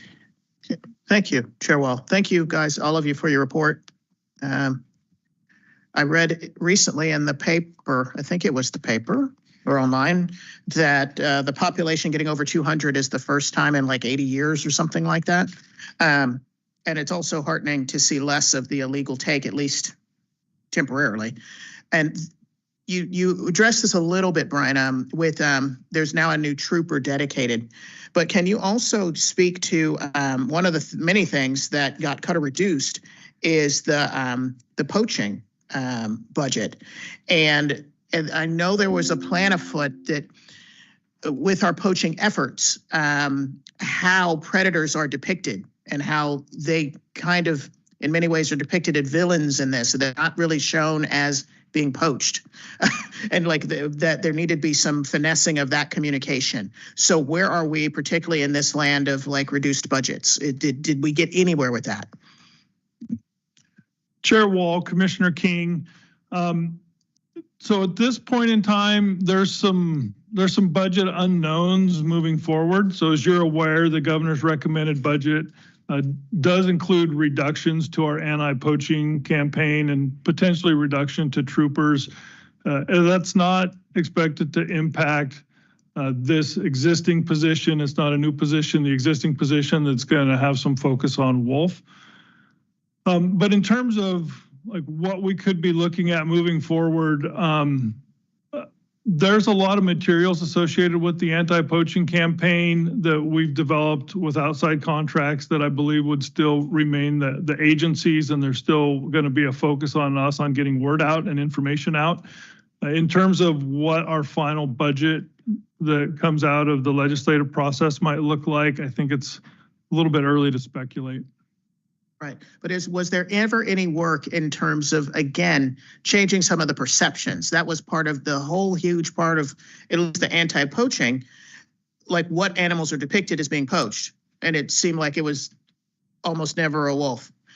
In the sense of like, how are we portraying which animals are under threat, and finessing that, because there's at least a real connotation in terms of like when a wolf is a problem, well, you just shoot it. Like, like how are we, and not that like by shooting it, you actually might be poaching it. Like, how are we getting to that? How are we cracking that nut? Yeah, so Chair Wall, Commissioner King, we do try to highlight all the different species that are poached, and we've certainly tried to keep wolf in the forefront. And wolf has had a lot of news releases, a lot of publicity, some very high rewards associated with wolf poaching. We've highlighted some of the challenges. You heard that we're still in phase 1 in the West Wolf Management Zone, and we're in phase 1 at this point only because of a poaching event in 2023 that removed a breeding pair. And so that potentially affects the management that we can do. So we are trying to leverage all of that information to make people aware and care about wolf poaching. We haven't removed the discussion of poaching on other animals, but we've definitely brought up the amount of discussion and outreach and push. Our anti-poaching campaign has radio advertising and other advertising, and we brought that with wolf also, but we really did target it at the areas where we're seeing the most problems, and that's in Northeast Oregon. Thank you. Okay, thanks. Great report as usual, Rob Lynn. Lots of detail, answers a lot of questions for the public and me. I just merely have comments. For the 23-25 biennium, federal funding was $968,000. And so I hope that the federal government continues that contribution, because that goes to biologists on the ground, it goes to staffing, it goes to working with producers on the ground and trying to help them with issues that are faced by that. And $1 million lost to federal funding, that could have a pretty major impact on the ability to continue to work with producers on the ground. So it's somewhat frustrating. And then I understand that Wildlife Services is potentially up for some cuts there also potentially. And so Wildlife Services has been an increasing part of our efforts to work with producers on the ground. So they're federally funded as well as other funds too from state and local sources. So just a worry about the potential that could reduce our ability to work with producers on the ground and address some of these issues. Thank you. I think we have Commissioner DeFries with a question, and then did you have one, Commissioner? Okay, go ahead, Commissioner DeFries. Great. Thank you, Chair Wall. Thank you, everyone, for the wolf report. I do have a few comments and then a couple of questions. My first comment I wanted to mention is I just want to highlight and underscore the work that's really been going on in Northeast Oregon with ranchers and producers out here. It's been great to see the partnership with Western Landowners Alliance and ODFW kind of pushing that forward. And I think there's been some success there. That's not to say that there's still not a lot of work. And I really appreciated Brian saying that we need to increase ODFW capacity to help create better communication and trust between the landowners and the agency. And I also think, to Commissioner King's point, that's where change is going to be made. If we can build trust and communication at that level, it's not necessarily, I think we'll have a lot more impact at that spot than, anti-poaching campaigns, which are still important, but they're not going to be the same. And so I do really want to support increased staff. Ranchers can do a lot, but we really need agency help to make that work. It's a two-way street there. I also want to also mention Commissioner Labhart, knowing he mentioned this, that we are probably going to see a decrease in the wildlife services staff that's filling some of that goal, right, or some of that capacity space right now.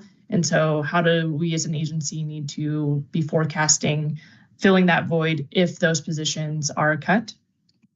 And then I just had a couple of questions, I think, for Rob Lynn. One is with increased number, are we also seeing increased range? And is that a direct correlation? What range increase are we seeing? Are we seeing wolves in new places that we've never seen them before? And then do you have a goal for the percentage of packs collared? And what, if you do, how are you looking in that goal? I think that those were my only questions. Thank you. Chair Wall, Commissioner DeFries, thanks for the questions. I'll answer the second one first. The goal for collaring in phase 3, which, hopefully we'll have the whole state in phase 3, shortly. We're still trying to put collars on wolves, and we will continue to do that throughout time. It's possible that over time we will put out less GPS collars just because of how expensive they are, and rely more on VHF collars. But our goal is always to have collars in packs that have the potential to depredate, and that's most packs in Oregon, without a doubt. Regarding your other question about expansion, yes, we are absolutely still seeing expansion. We've got the West Wolf Management Zone and the Blue Mountains that really are not they're not fully utilized by wolves in the habitat that we predicted that wolves would be in. So we're going to continue to see expansion, and we saw quite a bit of expansion just in 2024. Not so much with areas where wolves were at, but with productivity, with breeding now in those areas where wolves are at. And so absolutely, I think we've got 5 new pack areas in 2024 that contributed to that increasing population in the West Wolf Management. In the East Wolf Management Zone in the northeast part of the state, we are seeing a little bit more of a steadying off of the wolf numbers because the population is already somewhat utilized. If that answers your question, thanks for it. Yes, thank you. Mr. Delbrink, you okay? Or He was waving at us. Oh, Commissioner Hatfield-Hyde, go ahead. Thank you. Hi, thank you.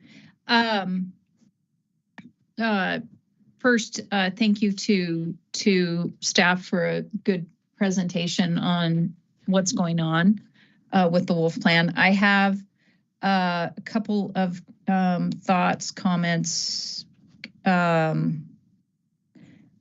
to start. First of all, I want to echo the real appreciation for the partnership with Western Landowners Alliance, and also the important work of non-lethal wildlife services.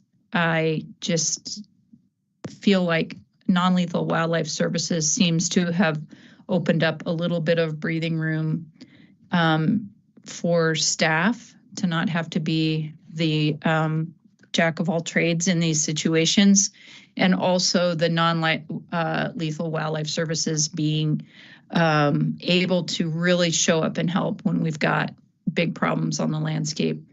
I echo the other commissioners on the concerns about federal cuts to non-lethal wildlife services. And I would like to go as far as recommending that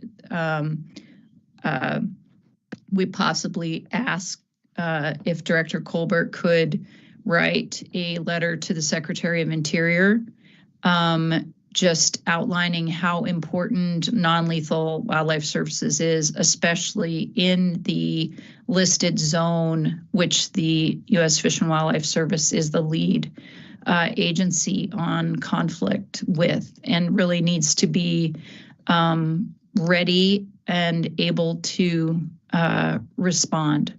So I also really want to emphasize that there is some talk about phase, what will happen potentially in the West Zone with delisting. I think that's just an open question that nobody continues to have a real answer to. But as we continue our outreach with Western Landowners Alliance and Wildlife Services and the whole team that is interacting one-on-one with landowners, I think it's really important for us to be carrying the message that a delisting doesn't just get us, to where the East Zone that is delisted in terms of the tools that are available under the Wolf Plan. I'm not saying that very clearly, and you guys are the ones that have to talk to landowners all the time, and I can't even communicate it clearly, but I think we need to get that message out that making sure that we get to phase 3 in the West Zone is going to be really important.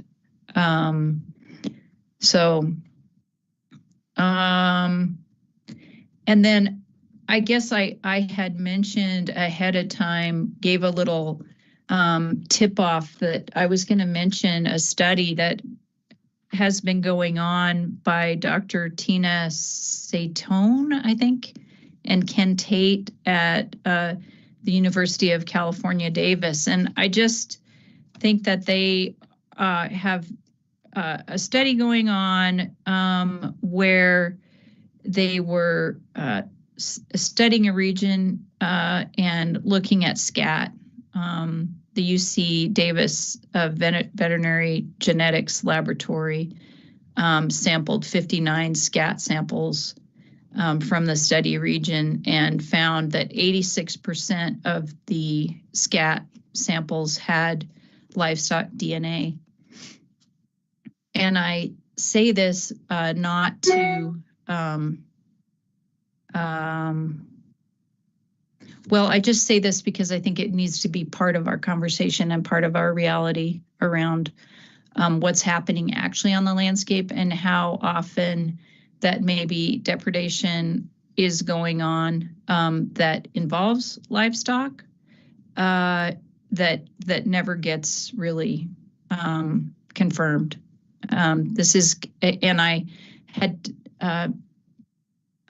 wanted a little bit of comment on that from, I had kind of given a heads up to the department that I was going to talk about this a little bit, but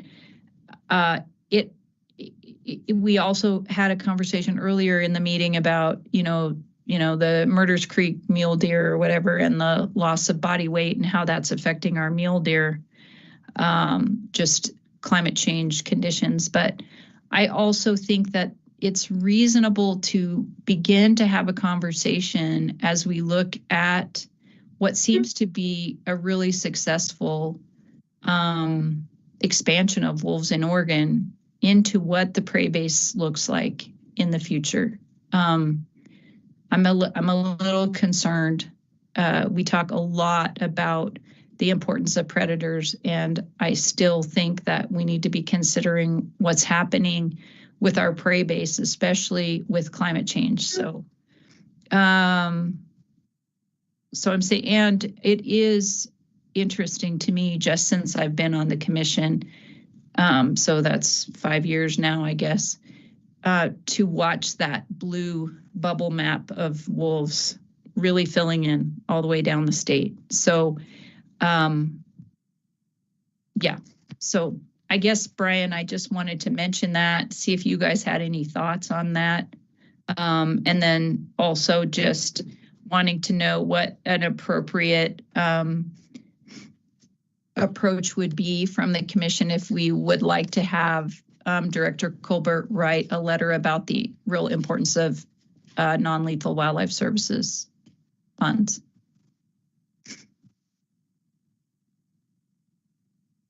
Chair Wall, Vice Chair Hatfield-Hyde. I don't know that I can get into a whole lot of specifics on that exact study. There has been a number of studies looking at wolf diet. I know there was a SCAT analysis study that was published in, I believe, 2021. And I'm not sure how much overlap this ongoing work it has with that previous work. I know with that previous work, there was quite a bit of livestock detected in wolf scat. There was still wolves were still, I guess I'd use the word like targeting deer. And so they try to look at the prevalence of deer on the landscape compared to livestock and small mammals, and found that there in that particular area, they really didn't have elk on the landscape. So they had black-tailed deer, wolves and small mammals. And they found that deer made up a large portion of wolf diet, but livestock was definitely in there in some pretty high percentages, not quite as high a percentage as livestock occurred on the landscape. So it's a little bit mixed. We've got some complicated systems with bears, cougars, wolves, coyotes, like a variety of predators, and then a variety of prey, from elk to mule deer, other types of prey. And so how things shift is going to vary a little bit from place to place.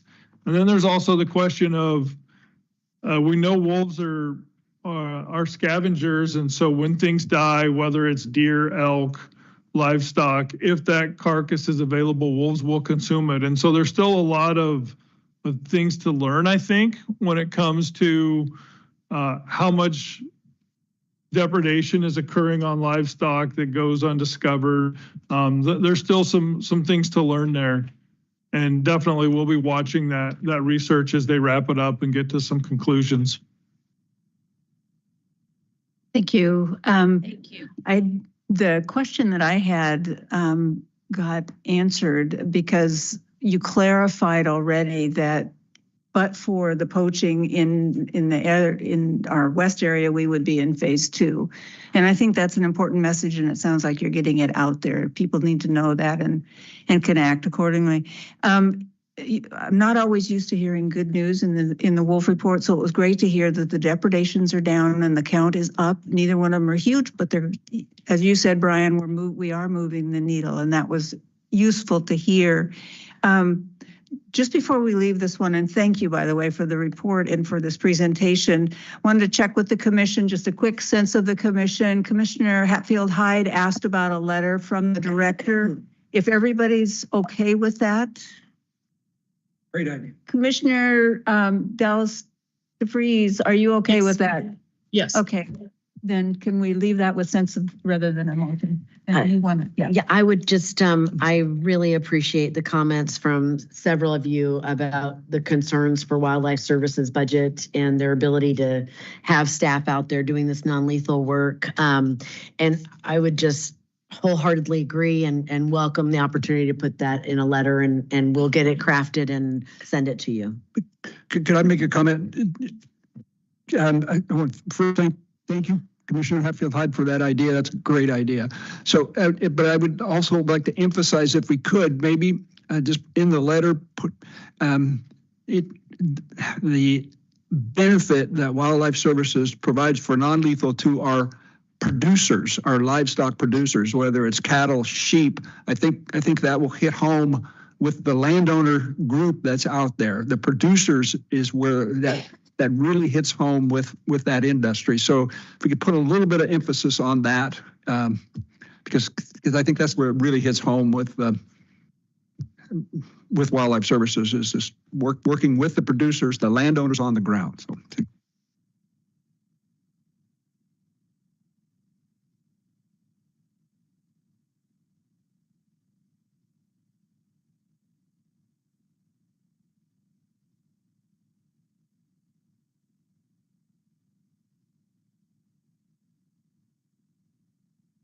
Commissioner Wall, we can't hear you if you're speaking.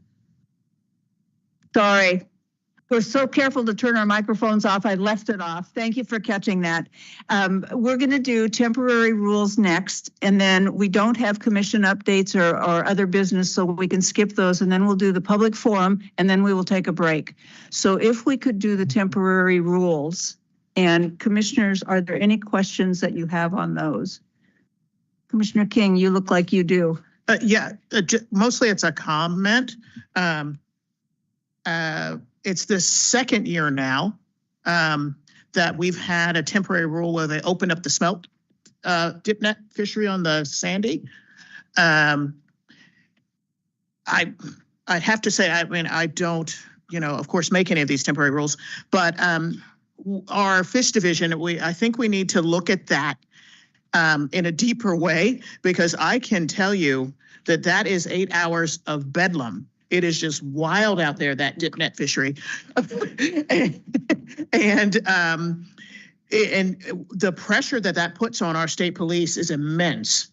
And they are out there in the middle of that, because literally the dip net, like you dip the net and then you put the bucket, what happens, people can't help themselves. They kind of fill up the bucket, and then they have literally tons of smelt that are then donated to the tribes, which they really appreciate. It's great food for them. But I mean, it's a mess out there. So we kind of need to get like a better handle on that. And that's happened a couple of years now. There's been a year gap in between, but that is just something like you have to see it to believe it, what it's like out there. On the Sandy. So I'm happy that's a temporary rule that we will vote on, but I think in the future we need to have a different approach to that, or different support for the state police in that instance, because it is something really. Thank you. Any other commissioner comments? I do have a question. I'm not sure who to ask it to. On the golden mussels, which staff person? It would be wildlife. It would be what? That would be Wildlife Division. Okay. Oh, the zebra mussels?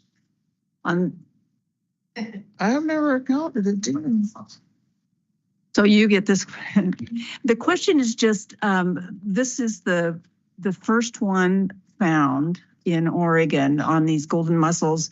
When is that does that need to go soon it's a question about when it would go to permanent rule, if this is something that it looks like it's coming to Oregon and not many options? Chair Wall, so this temp rule, I'll try to get this as correct as I can. So golden mussel is already prohibited in Oregon, but this temp rule really prohibits them live or dead. And so this is going to help our aquatic invasive species check stations. If there's a boat, watercraft that has golden mussels, even if they're dead, we have the ability then to remove them, and someone can have them dead or alive. So these are pretty new on the scene in California. We've seen them. We know that boats from those waterways have gone to numerous states, and some of those boats have gone to Oregon or through Oregon. We are going to be doing a permanent rule set, and so this temporary is going to get us through this summer, and you're going to see some rules. It's our Division 56 rules that will include permanent provisions on this and some other holding of non-native wildlife rules that should be coming before you in June or August. So watch for that. Thank you. That helps. John, is there anything you wanted to add to that, or? No, Chair Wall, I just, the subject kind of spans wildlife and a little bit of fish, so I just thought I'd sit in, but no, I think it was covered well. Appreciate it. Sorry for the question without giving you any warning, but it came up when we were looking at those. So thank you on that.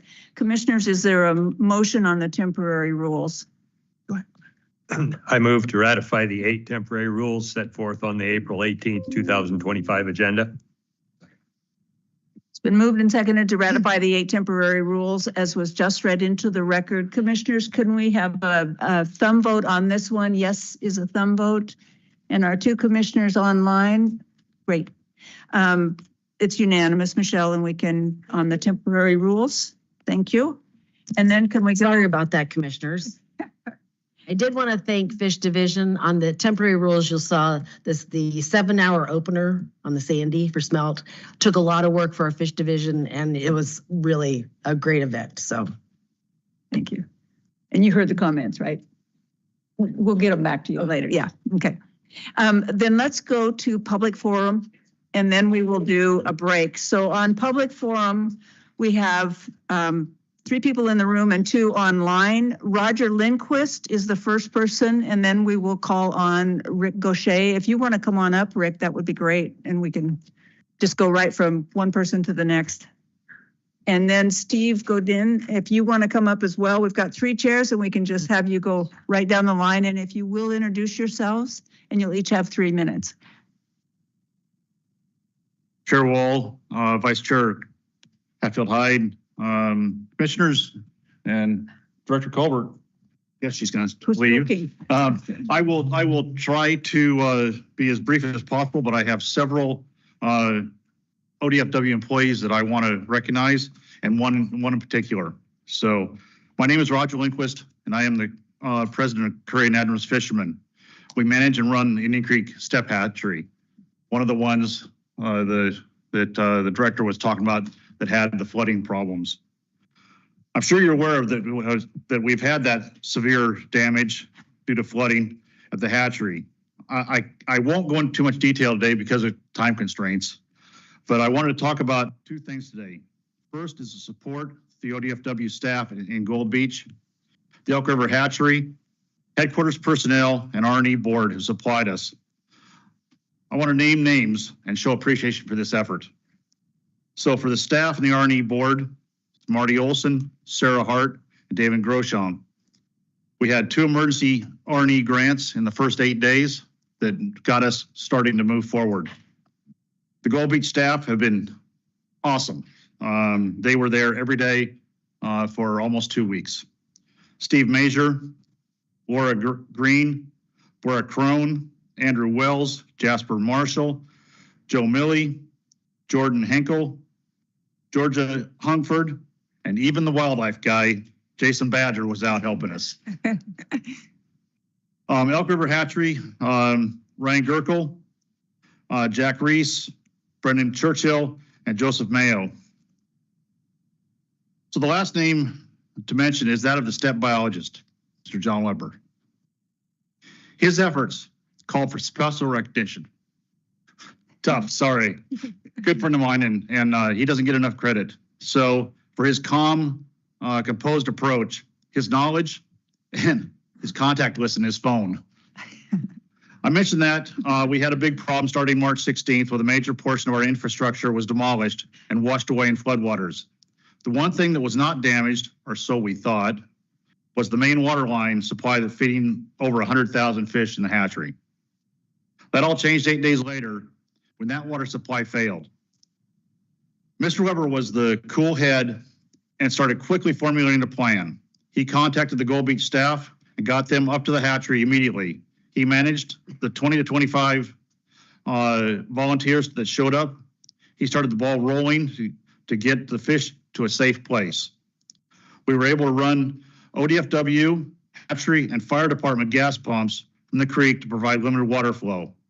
Within an hour of the water failure, John worked with Jack at Elk River Hatchery, had approvals from all the way up the fish division to transport the fish to Elk River Hatchery.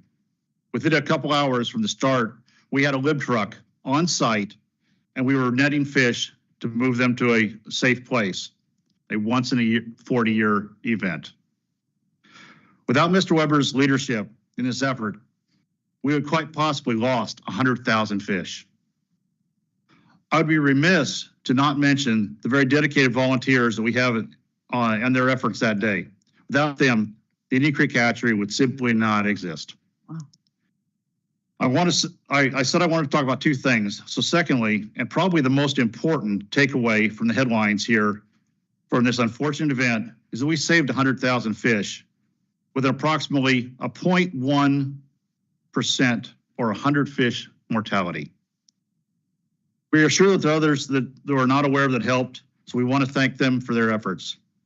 And thank you for letting me show our support and appreciation for what made this incident not turn into a tragedy. Thank you, Roger. Appreciate it. Let's go to you, Rick. Rick Roche. It's nice to have South Coast people here. Go ahead. Is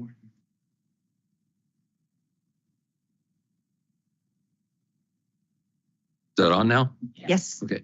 Thanks for the opportunity to address y'all. My appearance here today, let me introduce myself. I'm Rick Gaucher. I am a commercial fisherman trying to retire. I'm also on the board of the Albacore Research Foundation and the Western Fish Boat Owners Association, and I'm chair of the Oregon Albacore Commission. And mid 24, after our spring meeting, the commission asked that I write a letter to you to try to address the issues around the bag limit, a 25 fish bag limit for recreational fishing that we've been struggling with at the Oregon Albacore Commission for decades. It has caused the market to be flooded with cheap and not always well-handled fish, at the same time as we have been trying to encourage commercial fishermen to circumvent, I guess I should say, the traditional market channel of dropping loads off to fish buyers that then make the majority of the money on the fish. Direct marketing. It's gotten the term of micro canneries operations. So, and that has been largely successful, but at the same time, we've been fighting back. Let me start over. The idea of the small direct market micro cannery operation is to feed our neighbors. We're not looking to export it to Japan or Spain or anything like that. We're just trying to feed our neighbors and make more off of less fish as less fish become available. So at the same time, we're fighting this huge increase in recreational fish landings. We've got boats now, $200,000 boats that can carry 5 people, 6 people, and 25 fish a day, unlimited number of days, no limit for the annual catch. And there are guys who are doing this full time. I'm talking, they are really, Albacore Addicts is a good Facebook page to look at because it is a serious thing. So we wrote this letter asking for relief and making a suggestion. And then at the next meeting, a suggestion about a lower bag limit. Then at the next meeting, staff showed up at our meeting to address the response that we got, which was, instead of relief, higher fees for commercial fishermen.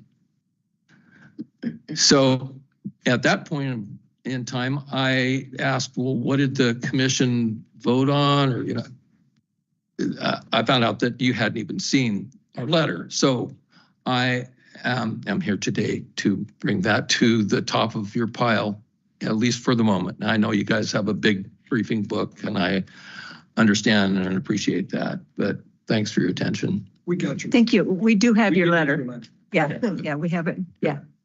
Thank you very much. Steve. And just so you know, we typically on public forum don't respond. We're getting information about items that we haven't prepped on. Yeah, thank you. Go ahead, Steve.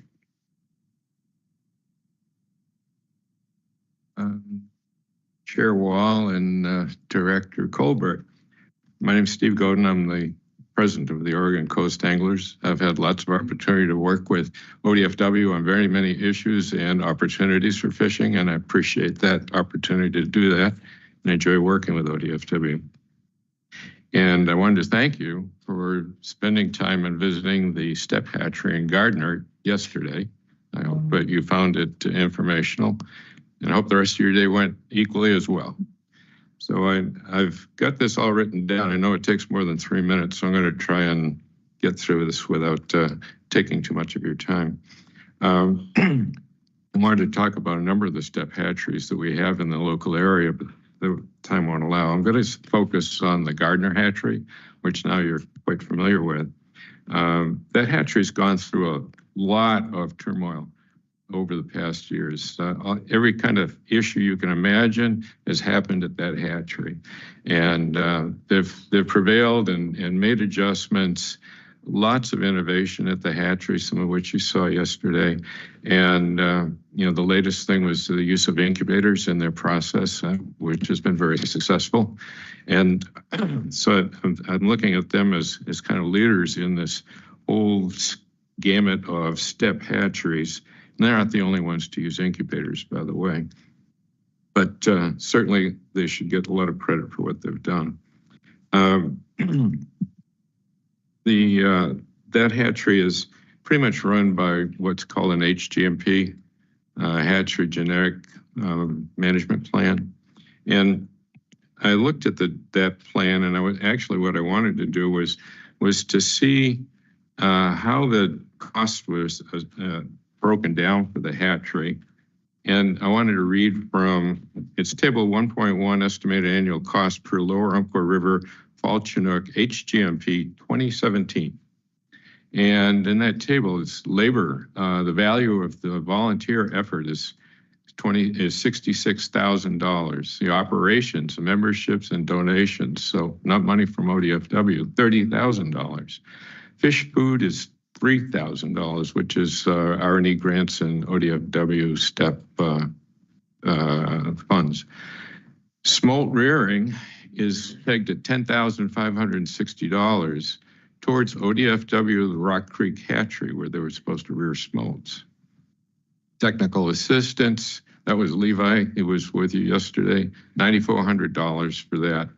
And there's an asterisk next to the smolt rearing. I wanted to read that. It's an estimated cost based on 3% of Rock Creek Hatchery's 2003 annual budget. Exact cost will be unknown until 2005. So this information is embedded in the HGMP, which was last updated in 2017. So I'm trying to point out that I think there's a lot of opportunity to look back at the HGMPs. There's a lot of change that has gone on in the environment, the ocean acidification, epoxy, you know all those things. And the rivers, we have droughts, we have lots of conditions that change in the rivers. I think the HGMPs we need to look at, and where there's opportunity to make improvement, we should do that. And that's what I wanted to call to your attention. I know I'm running over, sorry. I was also asked by ODFW to support their capital improvement request for $20,180,000. I did that with written testimony. Also, OCA members did as well. And I find many others hope that ODFW is successful in the hatchery capital improvement request. My ask is that ODFW also include all step operations for potential expansion and opportunities for improvement for the benefit of anglers. So I wanted to say thank you for the opportunity to speak. I didn't say a thing about the Oregon Coast Anglers Club, so I brought along some newsletters for your reading and opportunities. We'll work our way through those. Thank you, Steve. Right. Thank you. Then we'll move to the next two people, and I thank the three of you. And the next two people are online. So Joseph Vale and then Bethany Cotton. Joseph, will you go ahead, please? Yes, can you hear me okay? Yes. Great. Well, good morning, Chair Wall, Vice Chair Hatfield-Hyde, Director Colbert, and members of the commission. Thank you for giving me the opportunity to speak. My name is Joseph Bale, and I'm the Senior Representative at Defenders of Wildlife. Defenders works to protect native species and their habitat. And we have a strong presence in Oregon. We have about 40,000 supporters, and we have 2 million members nationwide. With the release of the annual wolf report, I wanted to commend the department on the important progress that's clearly been made and emphasize the need for more conflict reduction tools and to address the ongoing illegal wolf poaching in the state. Defenders has a long history of advancing wolf recovery across the U.S. and in Oregon. And we also have a long history of supporting ranchers experiencing wolf conflicts. I've seen firsthand the benefits of proactive conflict reduction strategies, such as flattery, range riders, and other deterrents that were discussed, specifically dead stock carcass management. These efforts do safeguard livestock and enable wolves to continue their recovery throughout the state. Despite the progress that we see that's been made in the East Wolf Management Zone, the West Zone is yet to meet those benchmarks. Human-caused mortality, and particularly the illegal poaching, continues to pose a significant barrier to the recovery. While there were no incidents in the West in 2024, the poaching incident that was mentioned in 2023 prevented the West Zone from advancing to phase 2. And also most recently in 2025, the breeding male of the Metolius pack was found dead near Sisters, Oregon, and it's yet to be determined if that will affect those recovery goals. So it's a crisis that we need to address. Since 2021, over 40 wolves have been confirmed or suspected to been illegally killed across the state, and the true number is likely much higher. These mortality events undermine those recovery objectives by reducing potential dispersers of wolves that could colonize suitable unoccupied habitat. The loss of these dispersing individuals diminishes the overall likelihood of new pack formation and impedes population connectivity, both of which are essential for recovery. These impacts are not only biological, but strategic. They delay or derail progress under the structured framework of the Wolf Plan. I do want to just commend the work of ODFW and ask that we double down on our commitment to deterrence through increased enforcement, investigation, and education. At the same time, we recognize wolf recovery presents real challenges for livestock producers. We agree with the earlier discussion that Oregon should continue to expand and improve on its investments, in particular, more capacity around removal of wildlife attractants, such as dead stock carcasses, is important. And this is an essential strategy and perhaps the toughest to implement. Other states that have done this have had great success, like Montana. So we'd like to see those tools expanded to Oregon. In sum, Defenders looks forward to working with the state and partnering with other stakeholders to achieve these objectives. And thank you so much for your ongoing commitment to science-based wildlife conservation. Thank you, Joseph. Appreciate your testimony. And we'll go to you, Bethany, and then we'll take a break. So go ahead. Good morning, Chair Wall, Vice Chair Hatfield-Hyde, Director Colbert, Commissioners, and staff. I'm Bethany Cotton, Conservation Director for Cascadia Wildlands and member of the Oregon Wildlife Coalition. We're relieved to see a significant increase in Oregon's wolf population for the first time in several years, and we're particularly pleased that though the population grew, predation events decreased, and that the number of state-sanctioned wolf killings decreased slightly as well. We're likewise glad to see a high percentage of the requested funds from ODA Compensation Fund going to non-lethal coexistence tools.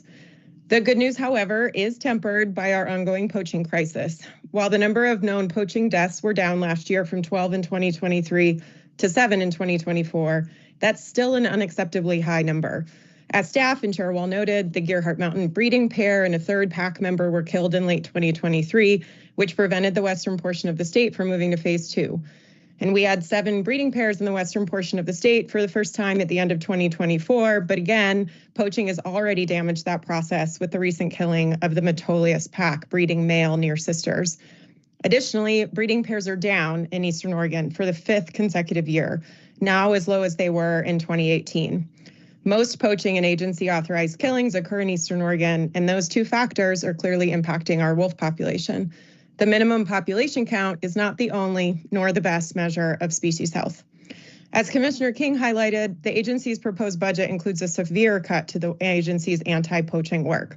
The GRB has a total reduction for the anti-poaching campaign of $1,279,084. This includes $670,852 to ODF&W and $679,880 pass through to OSP. We are very concerned that not only will we not make progress toward curbing the poaching crisis, but we may see it balloon in the absence of funding to combat it, not just for wolves, but all wildlife target species. Oregon has not brought a wolf poacher to justice in the last decade. I and colleagues are working to ensure that budget cut is backfilled, either through an amendment to another bill or alteration of the budget. We're also endeavoring to replace the funding for the proposed new FTE wolf coexistence biologists, also cut from the budget, especially given the threats to Wildlife Services non-lethal funding. We appreciate the creative restructuring staff has undergone to try to fill that need, but hope we can ensure additional capacity for the agency's conservation-focused work. We hope the commission and agency staff will support these efforts at the legislature and the governor's office. Thank you for your time. Enjoy your lunch. Thank you, Bethany. Actually, we're not going to lunch yet, but we will take a 10-minute break. So can we be back at 10 till? And we'll start with a couple exhibits, including passage. Thank you.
the minutes. Commissioners, do you have any questions or comments? I move approval of the March 14th, 2025 meeting minutes and continued authority to correct grammar and punctuation. Second. It's been moved and seconded to approve the March 14, 2025 meeting minutes as was just read into the record. Commissioners, will do a thumb vote on this one, please. Online commissioners, okay, yes.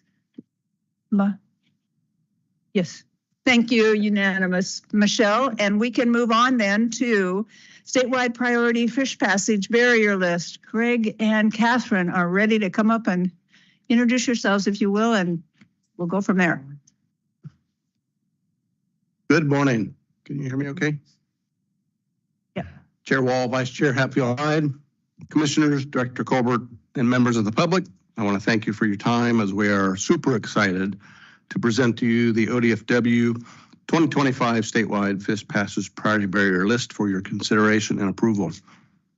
For the record, my name is Greg Apke, and I manage our ODFW statewide fish passes and screens program. And here to my right is Ms. Catherine Nordholm, who deserves a ton of credit for all of her work the last 2 years on this. Catherine is our statewide fish screening and program coordinator. I'd like to just briefly set the table for this agenda item, and Catherine will walk you through the process and methods we developed to derive this list. But again, the efforts behind the scenes, this is literally 2 years of work in front of you for the next 15 minutes. So thank you, Catherine. Next slide. I almost forgot that. Fish Passes Law compels ODFW to develop and maintain a priority fish passes barrier list and to provide the Commission with a formal review and updates at least every 5 years. We first presented this list to Commission in 2007 and subsequently again in 2013, 2019, and here again today. What's new and unique about this list before you are the two new factors we've taken into consideration as per the Fish Passes Administrative Rule changes that you all adopted in December of 2022. These new rules place emphasis on restoration at priority barriers and require ODFW take into consideration the state's ocean and climate change policy, in particular the future needs of native migratory fish, with a keen focus on landscape scale, high priority restoration actions that will contribute to species resilience. Catherine will walk you through the factors we use to account for changing climatic conditions. And through your approval today, this new list will allow us to strategically identify fish passage priority barriers in areas that account for access to cold water and areas more resilient to the changing climate conditions. It is noteworthy that these statutes and rules emphasize working cooperatively and collaboratively with barrier owners and operators as we seek passage solutions at these locations. And I think those relationships we spoke about yesterday are absolutely pivotal to our success moving forward. Thank you. It's important to understand the context of the state of fish passage and native migratory fish habitat access. Barrier inventory data is not 100% complete nor comprehensive across this great state. We do know, however, that there are passage barriers identified in the ODFW Fish Passage Priority Inventory. These data on this slide these data points reflect to natural and man-made barriers and include things like culverts, dams, tide gates, bridges, and irrigation diversions, a few of which we saw yesterday. These structures range from fully passable to completely impassable from a fish's perspective. It's important here, and the take-home is a significant extent of historically accessible habitat to our native fish has been completely or partially blocked due to man-made barriers. This compelling issue of habitat fragmentation caused by fish passage barriers speaks volumes to the importance of a more strategic fish passage barrier prioritization scheme. This list, which Catherine will present, really allows the owners and operators, restoration practitioners, funders, and policymakers to be more informed of the known highest priority barriers in the state of Oregon. This list really puts the bookends, or we heard this morning from Sarah and Mark, provides that blueprint for where we must do the work. Next slide. Thank you. methods used to develop this list intersects the focal areas of the commission set forth earlier this year. These 4 focal areas include climate resilience and fish and wildlife adaptation, landscape scale conservation prioritization, serving all Oregonians, including those underserved and socially vulnerable communities, and using governance best practices. This slide overlays the 611 proposed high priority barriers that Catherine will get into on top of those socially vulnerable geographic areas highlighted in red and orange. The brighter the color, the more socially vulnerable those communities are. We believe what we will present epitomizes these 4 areas, in particular the convergence of strategic landscape scale high priority conservation actions, some of which are coincident with underserved and socially vulnerable communities. Making investments in these areas is important on many levels by reconnecting habitat for our native migratory fish, promoting healthy watersheds and more resilient fish populations, while coincidentally making economic investments in these socially vulnerable geographic domains. So thank you for letting me set the table. Thank you for having us present today, and I'm now going to transition to Catherine. Thank you. Chair Wall, Vice Chair Hatfield-Hyde, Commissioners. Okay, I'll start again. Thank you, Chair Wall, Vice Chair Hatfield-Hyde, Commissioners, Director Colbert. For the record, again, my name is Catherine Nordholm. I'm the statewide fish screening and passage coordinator. I coordinated the update for the statewide priority list, and today I'll discuss the process and methods that we went through for the update. ODF&W has been working on this update for over a year and a half, close to 2 years. We've had a very interactive process that started in 2023 with the first of 3 public comment periods to solicit input on the list and the efforts to build in those factors to account for climate change. ODFW has also worked with the Fish Passage Task Force, a 9-member board made up of the public that advises the department's Fish Passage program. The task force received regular updates and provided input at each of their quarterly meetings during this update. Additionally, a subcommittee from the Fish Passage Task Force formed a work group to advise the department on the specifics of this update, especially how to incorporate the climate change variables. Throughout this whole process, the Fish Passage program worked in collaboration with our district fish biologists and other partners to identify the barriers and verify the information we need to rank them on the list.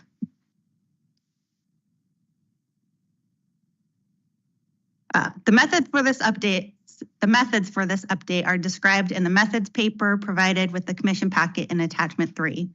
This slide gives a high-level review of the process. The ODFW district fish biologists identify new priority barriers for the list and provide information on barriers to be removed from the list as they are addressed or as their priorities change. All the identified priority barriers are scored with an equation that considers multiple habitat and species factors. These factors include the habitat quality and quantity available upstream of the barrier. The scores for those factors are modified by the current level of passage at the barrier. Additionally, the equation factors in the number of species impacted by the barrier and their ESA listed status of those species. The equation also has a component called auto ups and auto downs that add or subtract points for site-specific knowledge that is not captured in other aspects of the equations. Those factors allow ODFW biologists to ground truth the score of the barriers in their district and ensure that additional relevant information can be considered in the prioritization ranking. Finally, the 2 new factors that were added for the 2025 update address the scoring methodology to address the predicted effects of climate change. Those 2 factors were the change in thermal suitability and current access to cold water habitat. When you put that all together, all those factors are combined into an equation that produce the final score. This is the equation. I'm showing it very quickly. I just covered each of those components, and there are additional details in that methods paper.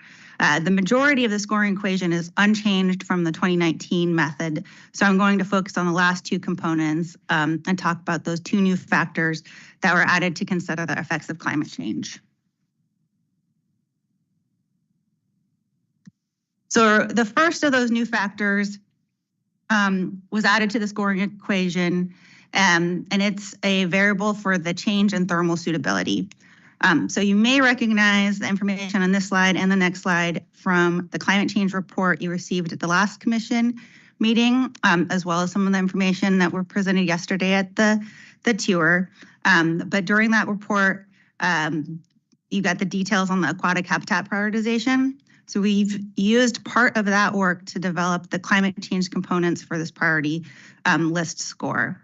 The little graphic in the middle of the slide is to help jog your memory about that presentation, where Courtney really mentioned that model linked climate change with ecology, factoring in the temperatures, species distribution, and the thermal sensitivity for their thermal suitability results.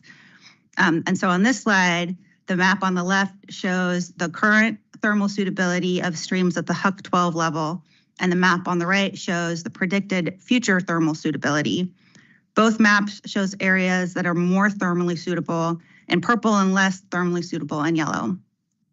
We've used the change from current to future thermal suitability to add points to a barrier score in areas of the state that have more thermally suitable habitat in the future. The intention of this score was to give more points to barriers that blocked access to areas that would be resilient to the predicted thermal impacts of climate change. The second new climate change variable is access to current cold water habitat. This factor is capturing the current conditions at the site that would be available to fish if the barrier was removed. For the purpose of this score, cold water is defined as water that is 2 degrees colder than the water into which it flows. This map shows the areas of the state with the cold water habitat in blue and the barriers for the 2025 priority list shown in yellow. The zoomed in area shows the specifics of how a barrier would receive points associated with this cold water habitat. Full points are given to a barrier that is blocking direct access to cold water habitat. Half points are given to a barrier that blocks indirect access to cold water habitat, and no additional points were given to a barrier that had no upstream modeled cold water habitat. It's important to note that both of the new climate change factors only add points to a barrier score. They don't reduce the priority of a barrier if they aren't present at a site. So coupled together, these two new variables account for the predicted trends in water temperature associated with climate change and increase the score of barriers that may be blocking access to thermally important fish habitat.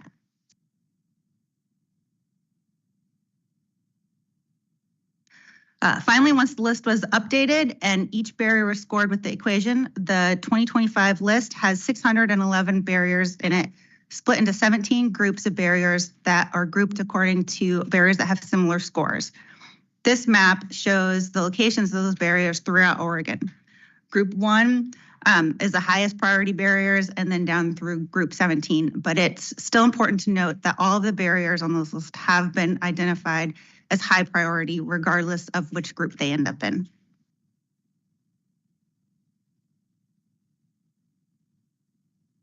The 2025 version of this list is the 4th time that this list has been updated. As Greg said, each list has been very successful in directing attention to priority barriers and resulting in projects that benefit native migratory fish. This slide shows the table across the top, tells the story of each version of the list and the changes in the list over time. It shows the number of barriers on each version of the list and the number of projects that were implemented between updates. Since the 2019 list was published, 86 priority barriers were addressed and removed from the list. One of those barriers was J.C. Boyle Dam, a previous top 10 barrier in the state. Additionally, 40 other dams were removed or had passage provided at them.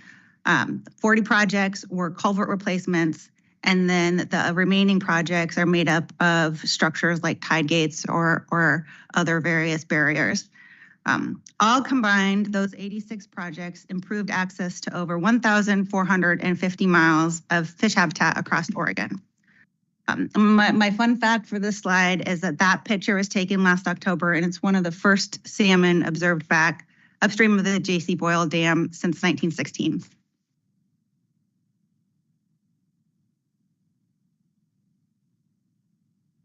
And then this slide shows a few more pictures of barriers that have been removed since the 2019 list was published. And we are proud of each and every one of these accomplishments, as well as the other 86. So J.C. Boyle is on the upper right-hand corner of the slide. It was definitely the largest barrier that was removed. East Pine Creek Dam is the bottom right-hand picture, which at only 1.5 feet tall was not quite as large as J.C. Boyle, but it did have a substantial impact on a fish's ability to move within that system during a large part of the year. So the progress we've made by addressing barriers from the 2019 list demonstrates the power of the list to focus attention and successfully address these priority barriers in a variety of ways across the landscape.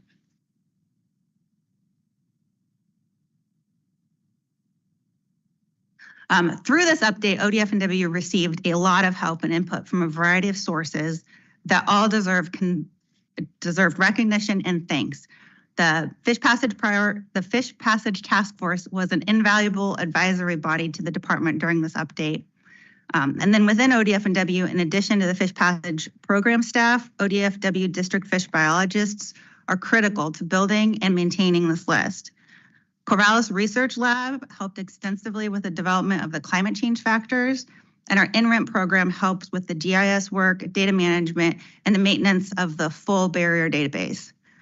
Finally, the input we received from our partners, the public, and others who provided comments and edits on previous drafts of this list helped spot errors and increase the accuracy of the information on the list, and they deserve recognition and thanks for taking the time to help. So thanks. And with this, I will transition back to Greg.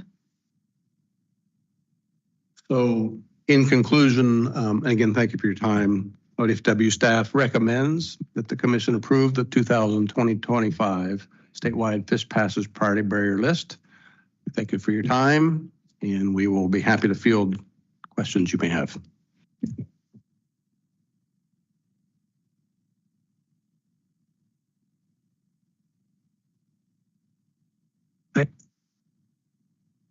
Thank you, Cheryl. I have 14 questions for Catherine. What are you laughing? Number one, we have 14 answers, Chair Leibhart. So it's almost anticlimactic because, you know, it's a fairly easy, what was that, 15-minute presentation process ready for a vote, done. Now, it need to be, I think we need to acknowledge the amount of work that you put into this and the amount of public comment, the amount of effort. And, you know, most people can't see that, but there's probably a couple hundred pages right there of work that went into this for this 15-minute presentation. And so I want to acknowledge that, Catherine, that it's a huge amount of work that went into that. I do have one question, and I think, I don't know who's going to answer it, Greg. I reached out to Mike, one of the letters that we had a comment about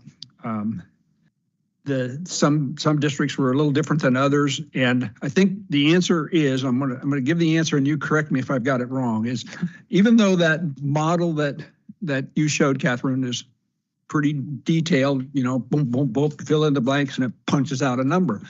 But we rely also on the districts for their expertise or their opinion based upon local knowledge, factors that maybe not are totally in the model that might tweak it a little bit to move one project or one barrier ahead of another barrier.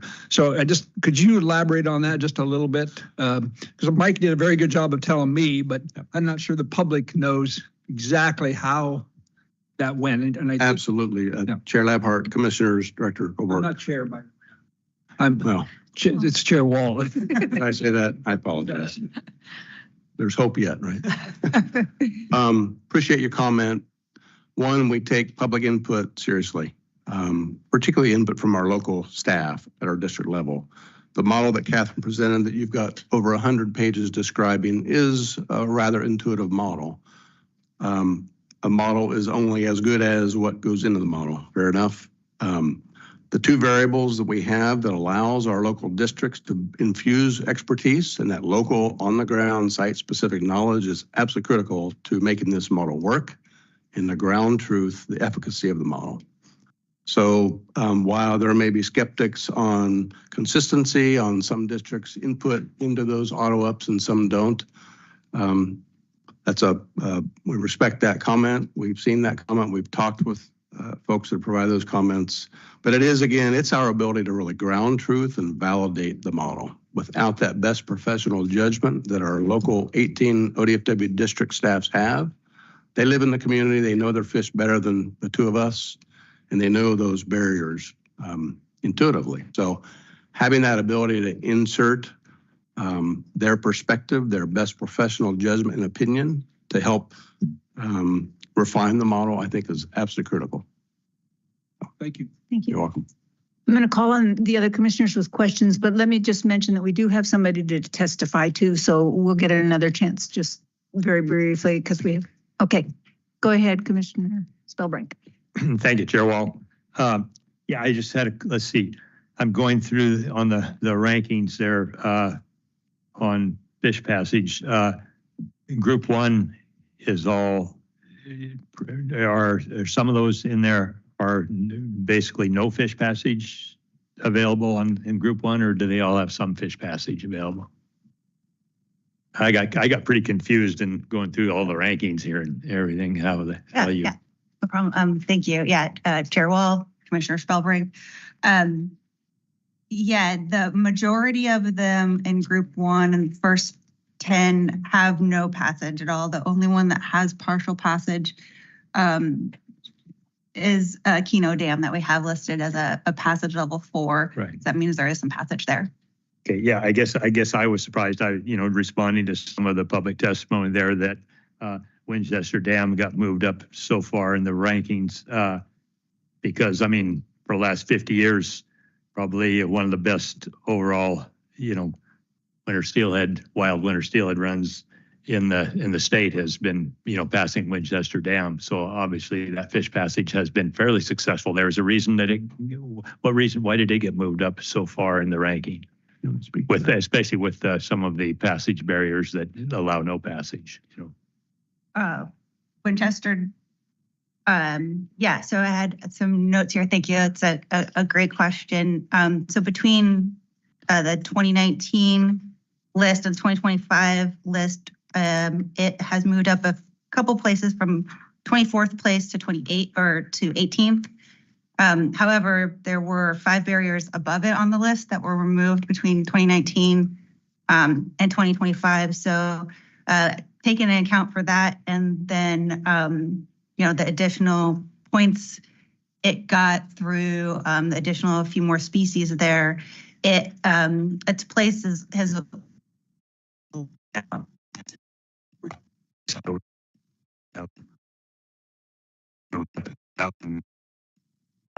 was it for a certain number of those species, or I just wondered why it did, because I see it made a big jump like in 2019, was it?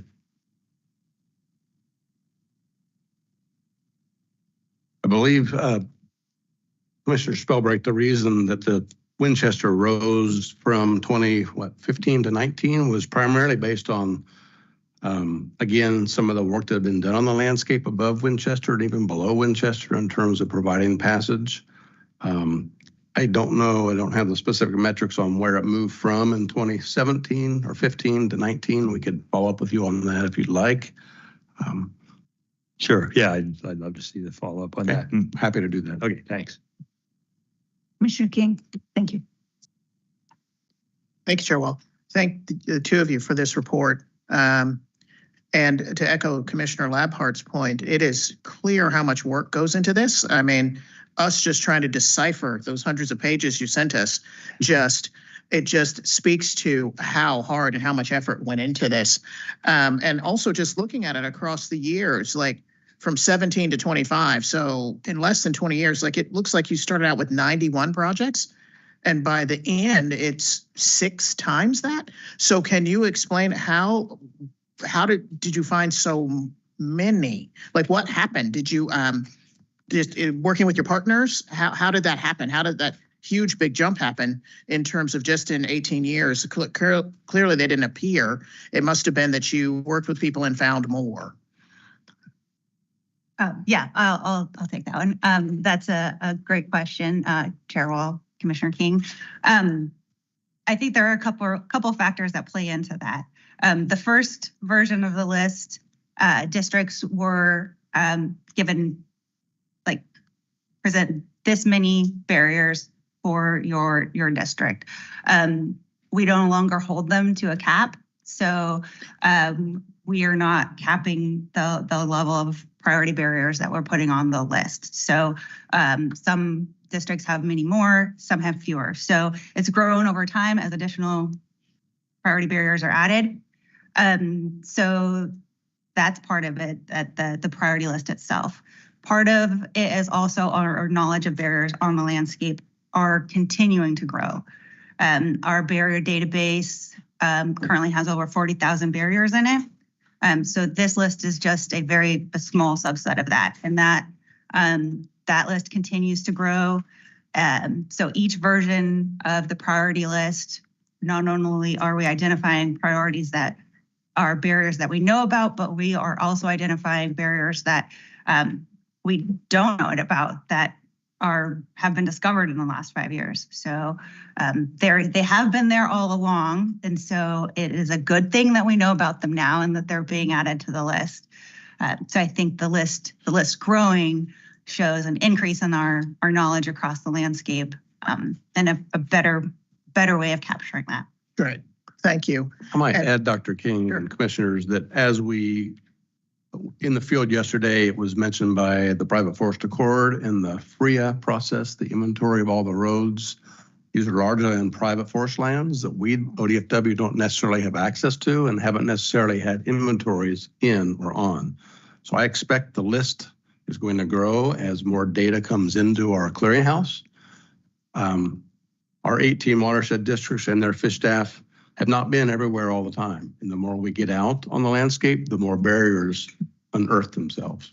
Yeah. So great. This list of 40,000 and a subset of 611, I think, is an underestimate, frankly, of what's out on the landscape in the state. While we're making good progress, there's a lot yet to be made. And I would expect this list will grow over time. Okay. Thank you for explaining that. And then my second question, you might have to launch the PowerPoint again, or like at least you can maybe walk me through your map. One of your map didn't have a legend, so I'm just trying to understand. And of course, you know, I'm asking about the social vulnerability one. That thank you for including that one. So the colors, because one of the things that I talk about all the time, obviously I'm, you know, when we have to explain where we're from, you know, which one we represent, Portland, but I do not work for the Portland Department of Fish and Wildlife. I work for the Oregon Department of Fish and Wildlife. And that is one of the things that I really focus on when I look at these social vulnerability maps, because they look at the entire state. And it shows that social vulnerability is absolutely not isolated to an urban area. And so I think what I'm seeing is the colors. So the dark red, orange, those are worse. And then what's the rank order of the kind of the teal and kind of the blue? I'm just trying to figure out your scale here because it's not a legend on it. So.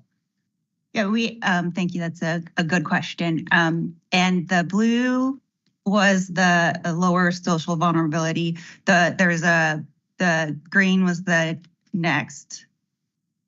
Okay, so orange. Blue is the lowest? Yes. Okay. And then the orange was high and the red was very high. Got it. I had that. And we omitted the legend just for clarity purposes of the slide. I think the intent here is to show where our priority barriers overlay and intersect these communities that have, you know, that are more socially vulnerable. Right. And so the brighter the color, the more from the SVI index, the greater the social vulnerability. Got it. And this is showing essentially, so this just demonstrates what I just said, that rural communities are, in fact, if you look at this, equally, if not greater impacted than the urban communities, because some of the blue, the light blue is the least. So that's around the cities of Portland and Bend and et cetera, looking at it geographically. Am I understanding this properly? Yes, ma'am. Okay. And so this is demonstrating like the overlay that essentially vulnerable communities are also impacted by negative environmental impacts. like, for example, in this case, a barrier, a fish passage barrier. Absolutely. Okay, thank you. Thank you for explaining that. That's all for now. I have another question, but I'll wait till after the testimony. Okay, we have one more from Dallas DeFries, and then I have a couple questions, and then we're going to call Terry Turner up. Great, thank you. I have a, I think, quick question regarding one of the comments in public, or that was in written testimony or public comment. And maybe you can clarify this for me as far as feasibility of, we have this list, great ranking system, a lot goes into it, but then how do we determine feasibility of actually doing projects on those priority barriers? And I'm wondering if that's incorporated into the automatic up-down, that's part of some of the ground truthing, or if that's kind of back-end function that happens as we're trying to figure out where to do projects. If that's not clear, I can try to rephrase that, but I think that's my question. Mr. DeFries, thank you. Feasibility is a great question. This list is really built on ecology. That is really the tenet of our priority list, and the purpose is to look at where across the landscape are these barriers and where is that most ecologic uplift for native fish. That's what the purpose of this list is. Feasibility, as critical as that is a bit out of maybe our department's purview. Feasibility really boils down, in my mind, to the owner operator and how they can find funding in collaboration with the department and other agencies. What this list does not do is factor in costs. This list does not take into consideration feasibility or a landowner will to implement projects.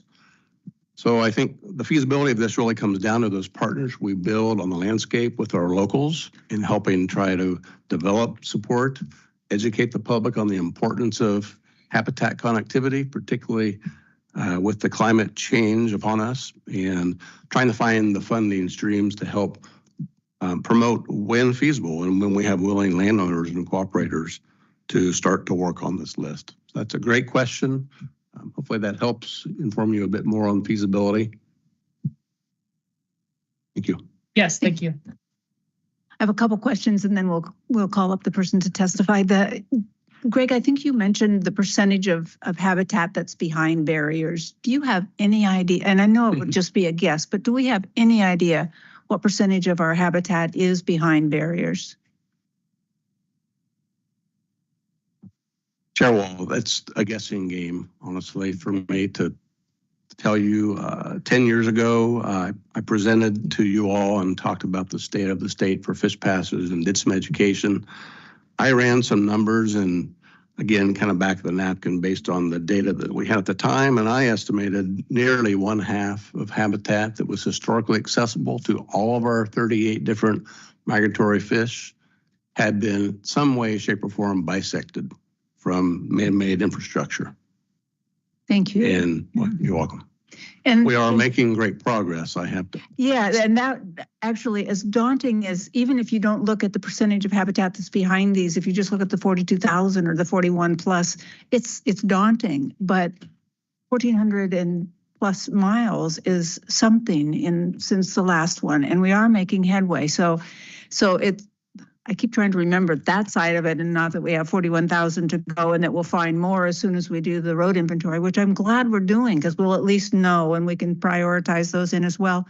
The other question I wanted to ask real quickly, and maybe we'll do more on it in a minute, but on the climate change factors, did you say that they only can add points, but they can't change which group they're in? I mean, that seems like a pretty big deal factor. No, good, great question. I was highlighting there with that the climate change variables add points to the scores of a barrier.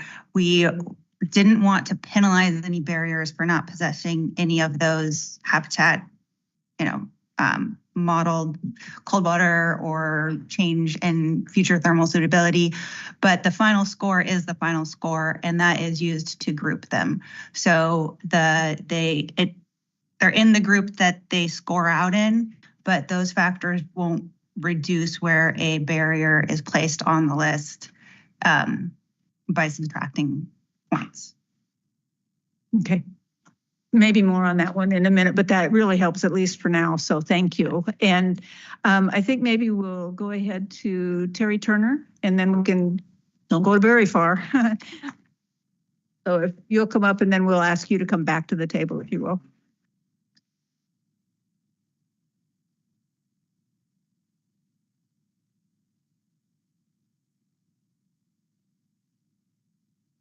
And thank you for your work on the task force, Terry. My pleasure. Chair Wall, commissioners and staff, good morning. My name is Terry Turner. I'm the current chair of the Fish Passage Task Force. I'm also a grassroots leader for Trout Unlimited, so I'll be providing testimony in both capacities today.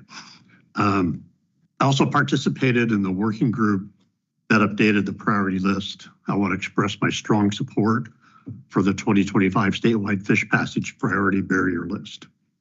The list is more than a policy document. It's a vital roadmap for restoring Oregon's rivers, streams, and reconnecting over 1,450 miles of fish habitat that are critical to the survival of native migratory fish, including those listed under the Endangered Species Act. I appreciate that this process has been inclusive and science-driven, with 3 public comment periods, multiple task force and work group meetings, and substantial input from district biologists and community partners. Several subgroup meetings were dedicated to the recognition of access to cold water refugia and how best to include that data in the algorithm. The team felt that this method resulted in the fairest way to evaluate barriers using the best temperature data available.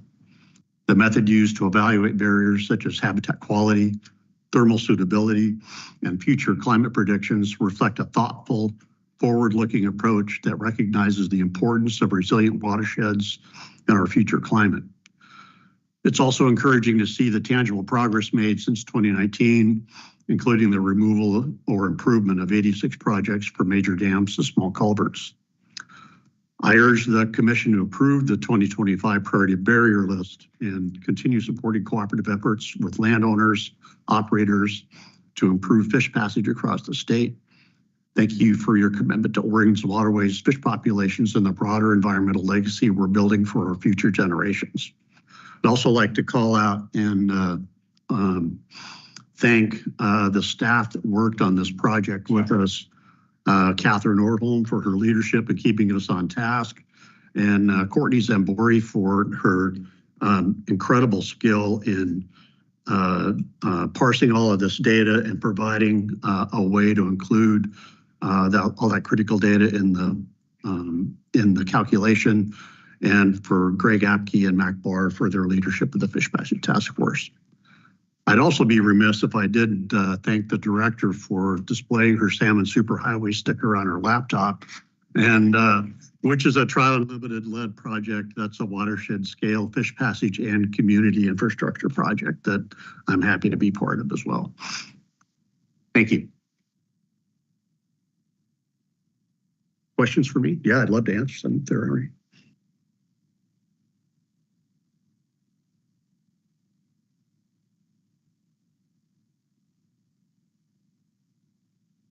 Microphone, Mary.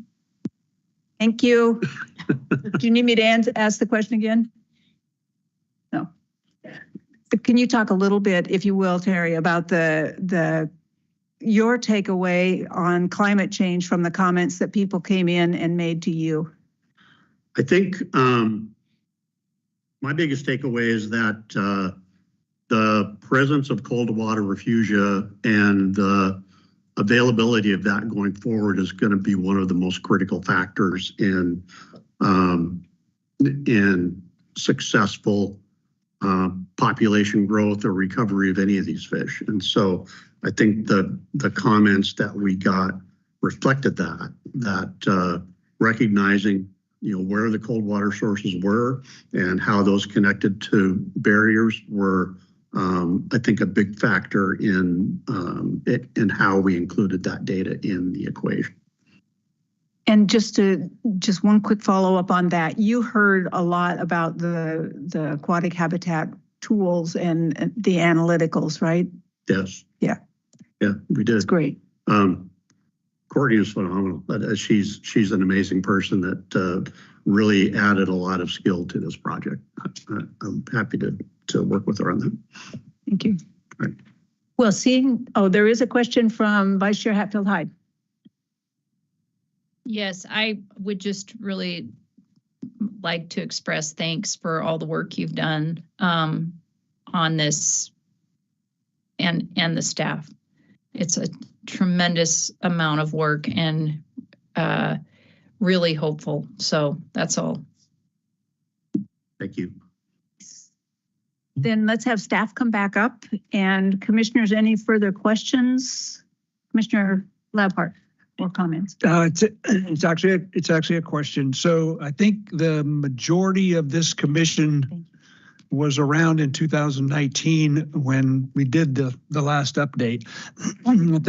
At that point in time, I was a rather newbie to this process, and I think it needs to be addressed, either Catherine or Greg. When I saw the original, it's not much different now, but when I see Big Click Dam, Detroit Dam, Foster Reservoir, Green Peter, Dorina Dam, the U.S. Army Corps of Engineers, essentially flood control projects on the Willamette, and some of these giant dams are listed in the top priority for, fish passage barriers, which they are.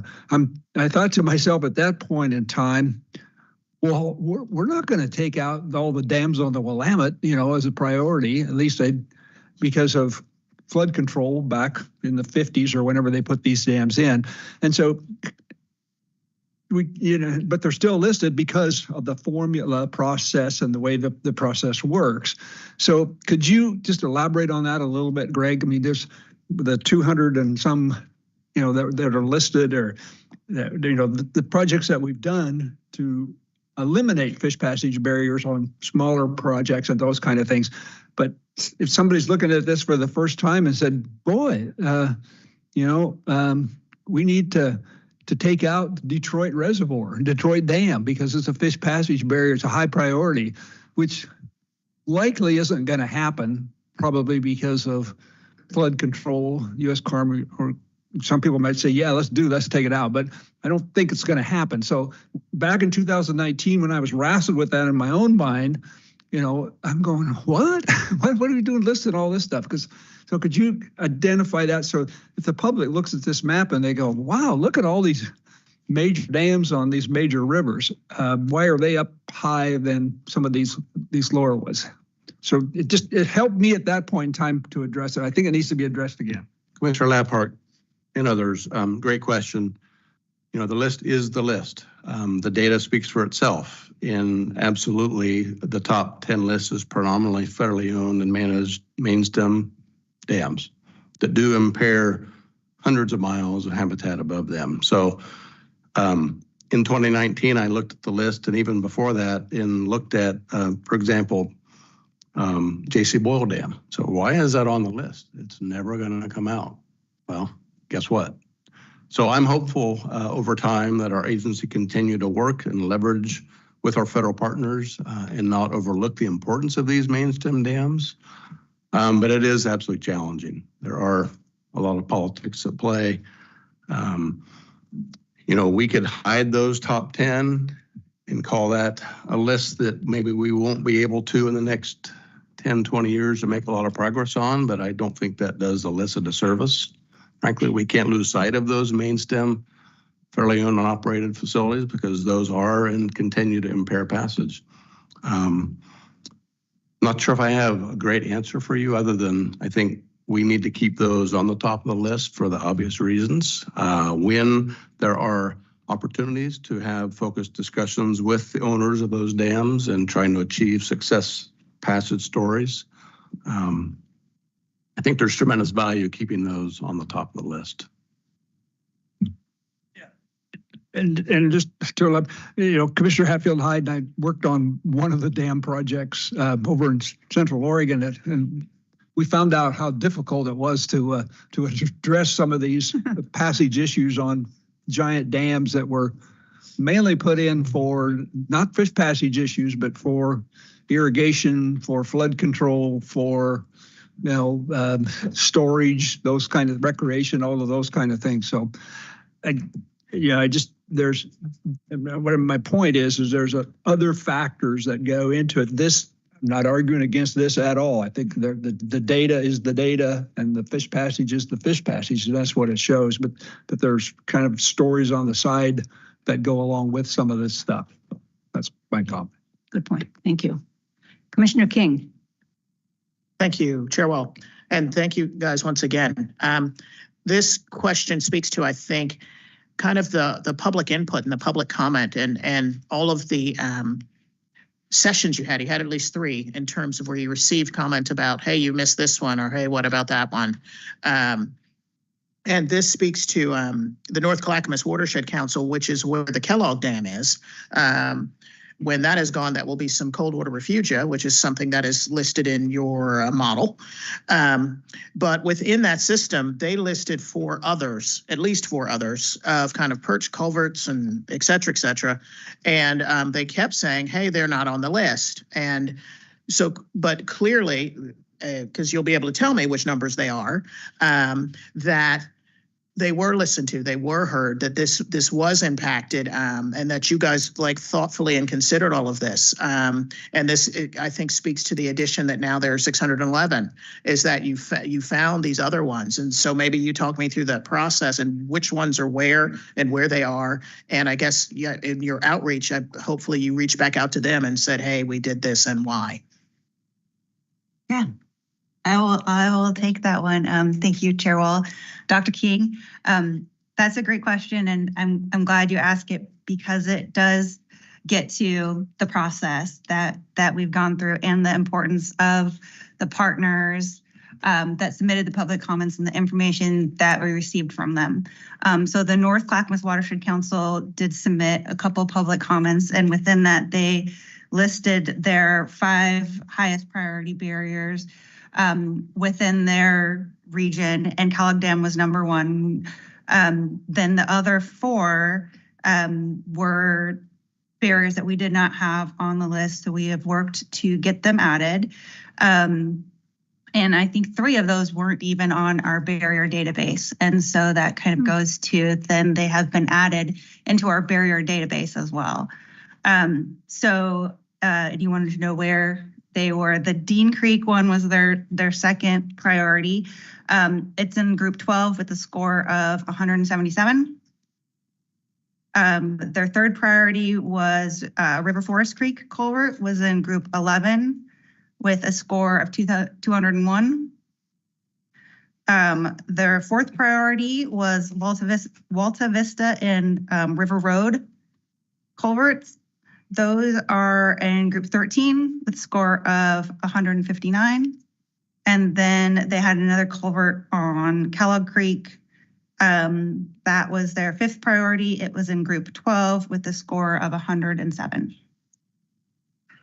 Thank you. And by missing, or I guess, how does that impact? Like, for example, you missed those, or they're now in your database. Like, so I guess criteria wise, did you feel that this was significant? That like, hey, there was these ones that weren't even on our radar and now they're this score in this grouping. Can you explain some of that a little bit to me? Yeah, no, that's great. And it kind of goes into the process question a little bit to where these were brought to our attention. We had the district go out, they looked at them. They worked with the Watershed Council to get that information to put into the priority ranking into that equation to get those scores. And through that process, they became aware of these and were able to say, yes, this is a priority like that. Yes, this is blocking important habitat. This is blocking juvenile rearing habitat or something. So they made that assessment. And so through that, it came to our attention. I think, through that process, identified all of those as priorities for the statewide list. Great. And just for the future, I guess, for all the other little watersheds out there, we've talked about, like, these are often very tiny. Like I know North Clackamas has, I think a staff of 2, sometimes 3. I mean, they're little, and sometimes some of them are part-time. So how would those tiny little warsheds out there get this to your attention and say, hey, we have this that you've never seen? Who do they email or who do they call and how do they get added to the list? Because I think North Clackamas struggled with this for a long time. Yeah, and it's we've highlighted through this process have tried to the importance of the district fish biologists and building the priority list and identifying these priorities and getting them on the list and getting the information. And that is the place to start with the local biologists and coordinating them with them, identifying is this something that they know about, is already on the radar, if not getting it on their radar, getting that information. And that is the number one step there, building that partnership. Thank you. Commissioner King, I might add just a piece and a plug for the 9 staff that I manage. And this is a big part of our local mission. This is outreach and education, getting out across the state. I think 3 of my staff right now are somewhere beyond Salem, out working with the public, working on projects, developing momentum, working with our stakeholders. So this is something we do all the time out in the communities through our districts with the staff that I manage in doing education, in bringing forward those barriers that we might not know about yet and where, if at all, might they nestle into these priorities. And then most importantly, how can we work to build partnerships, grow momentum, and find the financing to implement these projects on a voluntary basis. As a quick follow-up on that one, I don't want to ask a question about it and I don't want to get into it right now, but there was a comment letter from the public and we can deal with it later, but just want you to take a look at it if you could, and we can look at it later. The one from the Deschutes Red Band folks about they struggled getting into this information and doing the FOIAs and that sort of thing. And these things often have other pieces, but because we want the public to know about these, because we're trying to engage the public, if you could just afterwards take a look at that one, and we don't need to deal with it now. I think the important thing is that what you just said, which is that we're engaging with the public, we're getting our bios are talking with people, getting out with, trying to get more of these. And clearly that roads inventory is going to add another big layer to this. So I think we have one more question from Commissioner Hatfield-Hyde. And then we will get a sense of the commission and where you want to go with this. Vice Chair Hatfield-Hyde. Yeah, thank you. You can blame Commissioner Labhart for triggering me into history and some conversations that Commissioner Labhart and I had around Bowman Dam in Crook County. And I guess one of the things that I would just like to say is that if you look at the removal of J.C. Boyle and the big dams on the Klamath, that work started 25 years ago to get to where those dams came out. And when we looked at Bowman, I think Mark and I kind of came with a thinking of how can you start getting a beginning place to even get to a place where you could have fish passage or something happen, start building up a fund. And I'm only saying that because I know we are here just to pass the priority list, and I support that. But I think there's so many things like the social vulnerability and other things that come into play to actually getting some of these big barriers dealt with in healthy ways for both communities and fish. So that's just comment for what it's worth.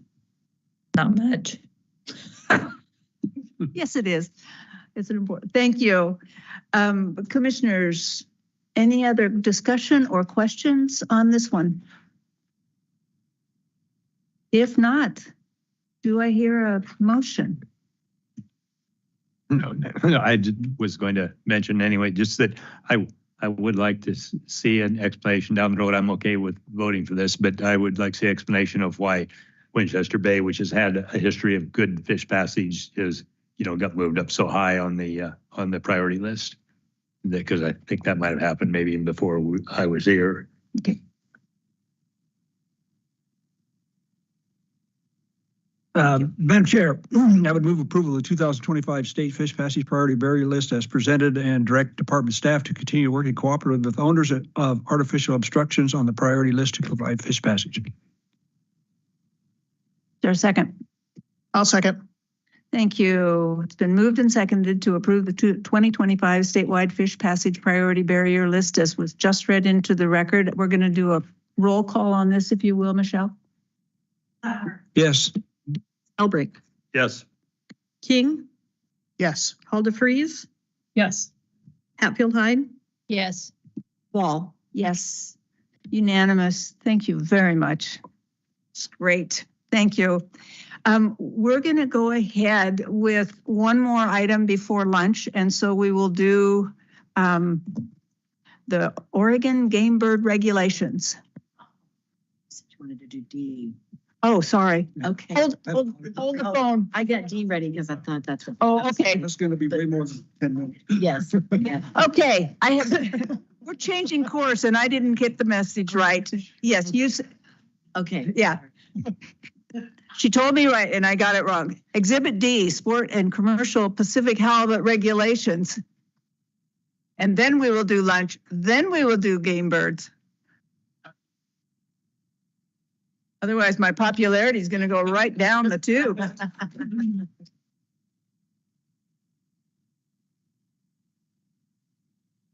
No, that's perfect. Yeah.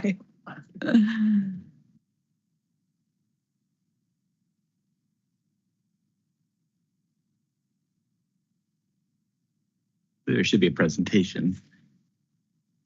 It'll take just a second. He's working on it. For you. Perfect. It's about where my mind goes right now.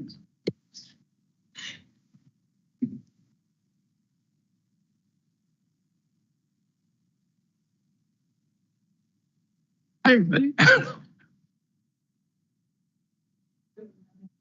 Stand by for technology here. We also skipped. Yeah, I know. Go as quick as it can.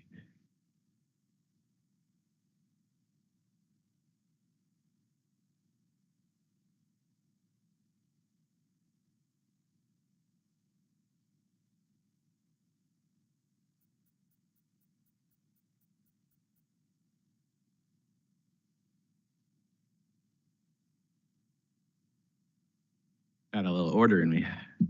Threw a little wrinkle in the system, but I think we're ready to go.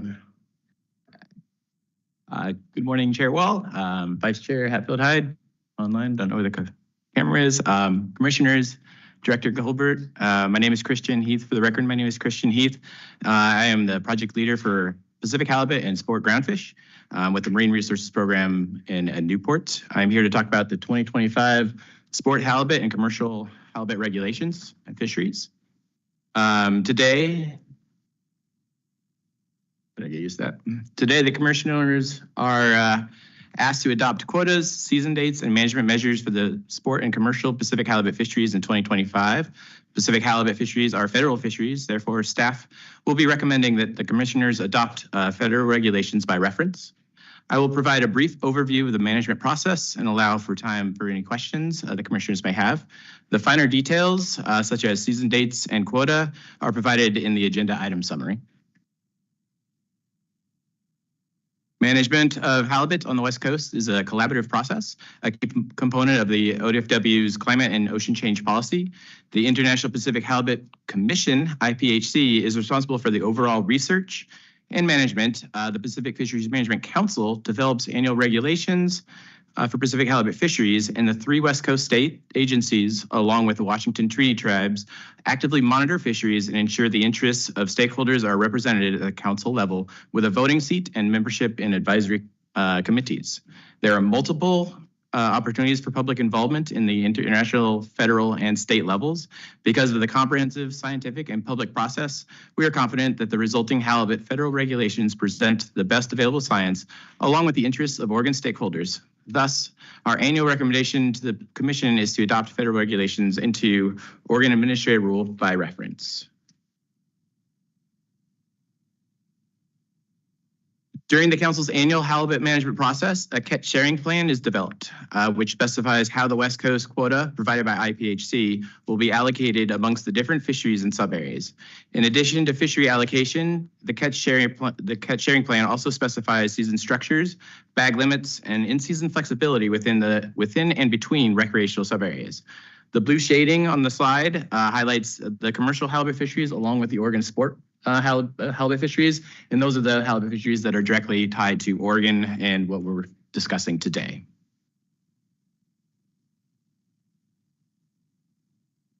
For Oregon, the recreational allocation is nearly the same as it has been since 2019. So the proposed season dates for 2025 are similar to what was adopted last year by the commissioners. Staff are recommending that all 3 subareas begin on May 1 with only the Columbia River subarea limited to specific days of the week for all depth fishing.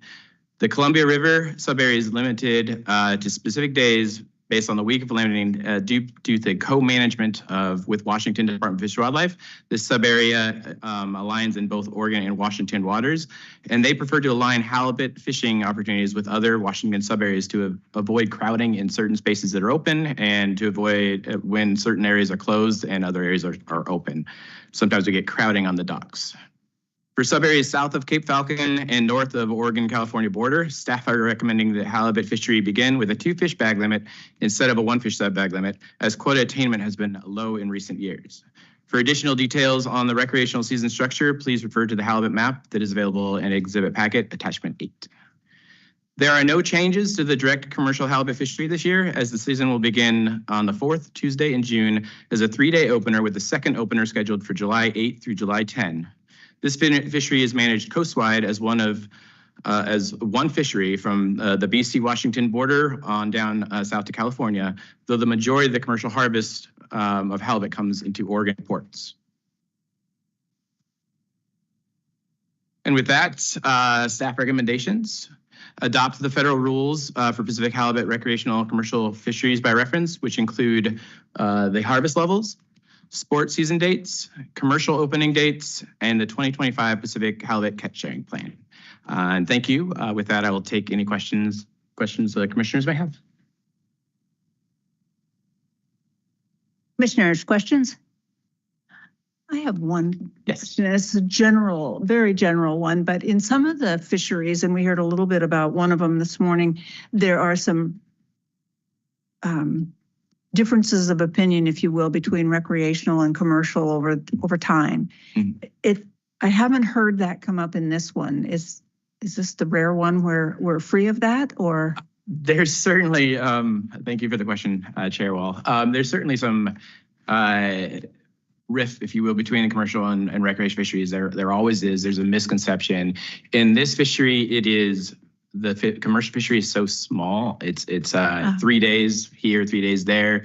I think the last couple of years we've had 4 to 5 openers, but that's still 12 to 15 days. So the time of commercial fisheries targeting halibut off our waters is fairly minimal. So we don't hear much about that, though we do certainly in past years when we had smaller quotas, we would structure our season to not fall on those dates. We would kind of structure it around so the commercial halibut fishery would have access to these grounds without having the recreational fleet on the same area. And recently, the RCA has moved from 100 fathoms to 75 fathoms. So there has been a little bit more commercial effort in areas that had been just recreational areas in the past. So we're certainly hearing some of those conversations, but not too. I haven't heard any big complaints, and we're usually able to talk through the process. So, thank you. That's helpful. Commissioner Spellbrink. Thank you, Chair Wall. Yeah, I might add some clarification too. The 3-day season, but that's still with the catch limit per vessel. Is that right? So it was nice. It gave them again a little window if the weather was bad. There's 3 days to catch, but it's still a catch limit based on vessel size. Okay. Thank you. Actually, that it helps. And, there are always fairness questions or population trend questions with these kinds of issues. So it's useful. Any other questions? I don't see any from the, then is there on this one, commissioners, a motion? I move to adopt the staff recommendations for the 2025 sport and commercial Pacific halibut fisheries as shown in attachment 3. I'll second. It has been moved and seconded to adopt the staff recommendations for the 2025 sport and commercial Pacific halibut fisheries as was just read into the record. Let's do a roll call on this one, if you will, Michelle. Spellbrink, Yes. King, Yes. Aldefreeze, Yes. Hatfield Hyde, Yes. Labhart, Yes. Wall. Yes. So that one is unanimous and passes, and we will take a lunch break and then we will come back and do item C, and then we will do our governance discussion. Thank you all, and we'll see you. Should we do 45 minutes lunch? Is that enough time, commissioners? And then we can keep going? Okay. 45 minutes. Oh, and look at that. It's exactly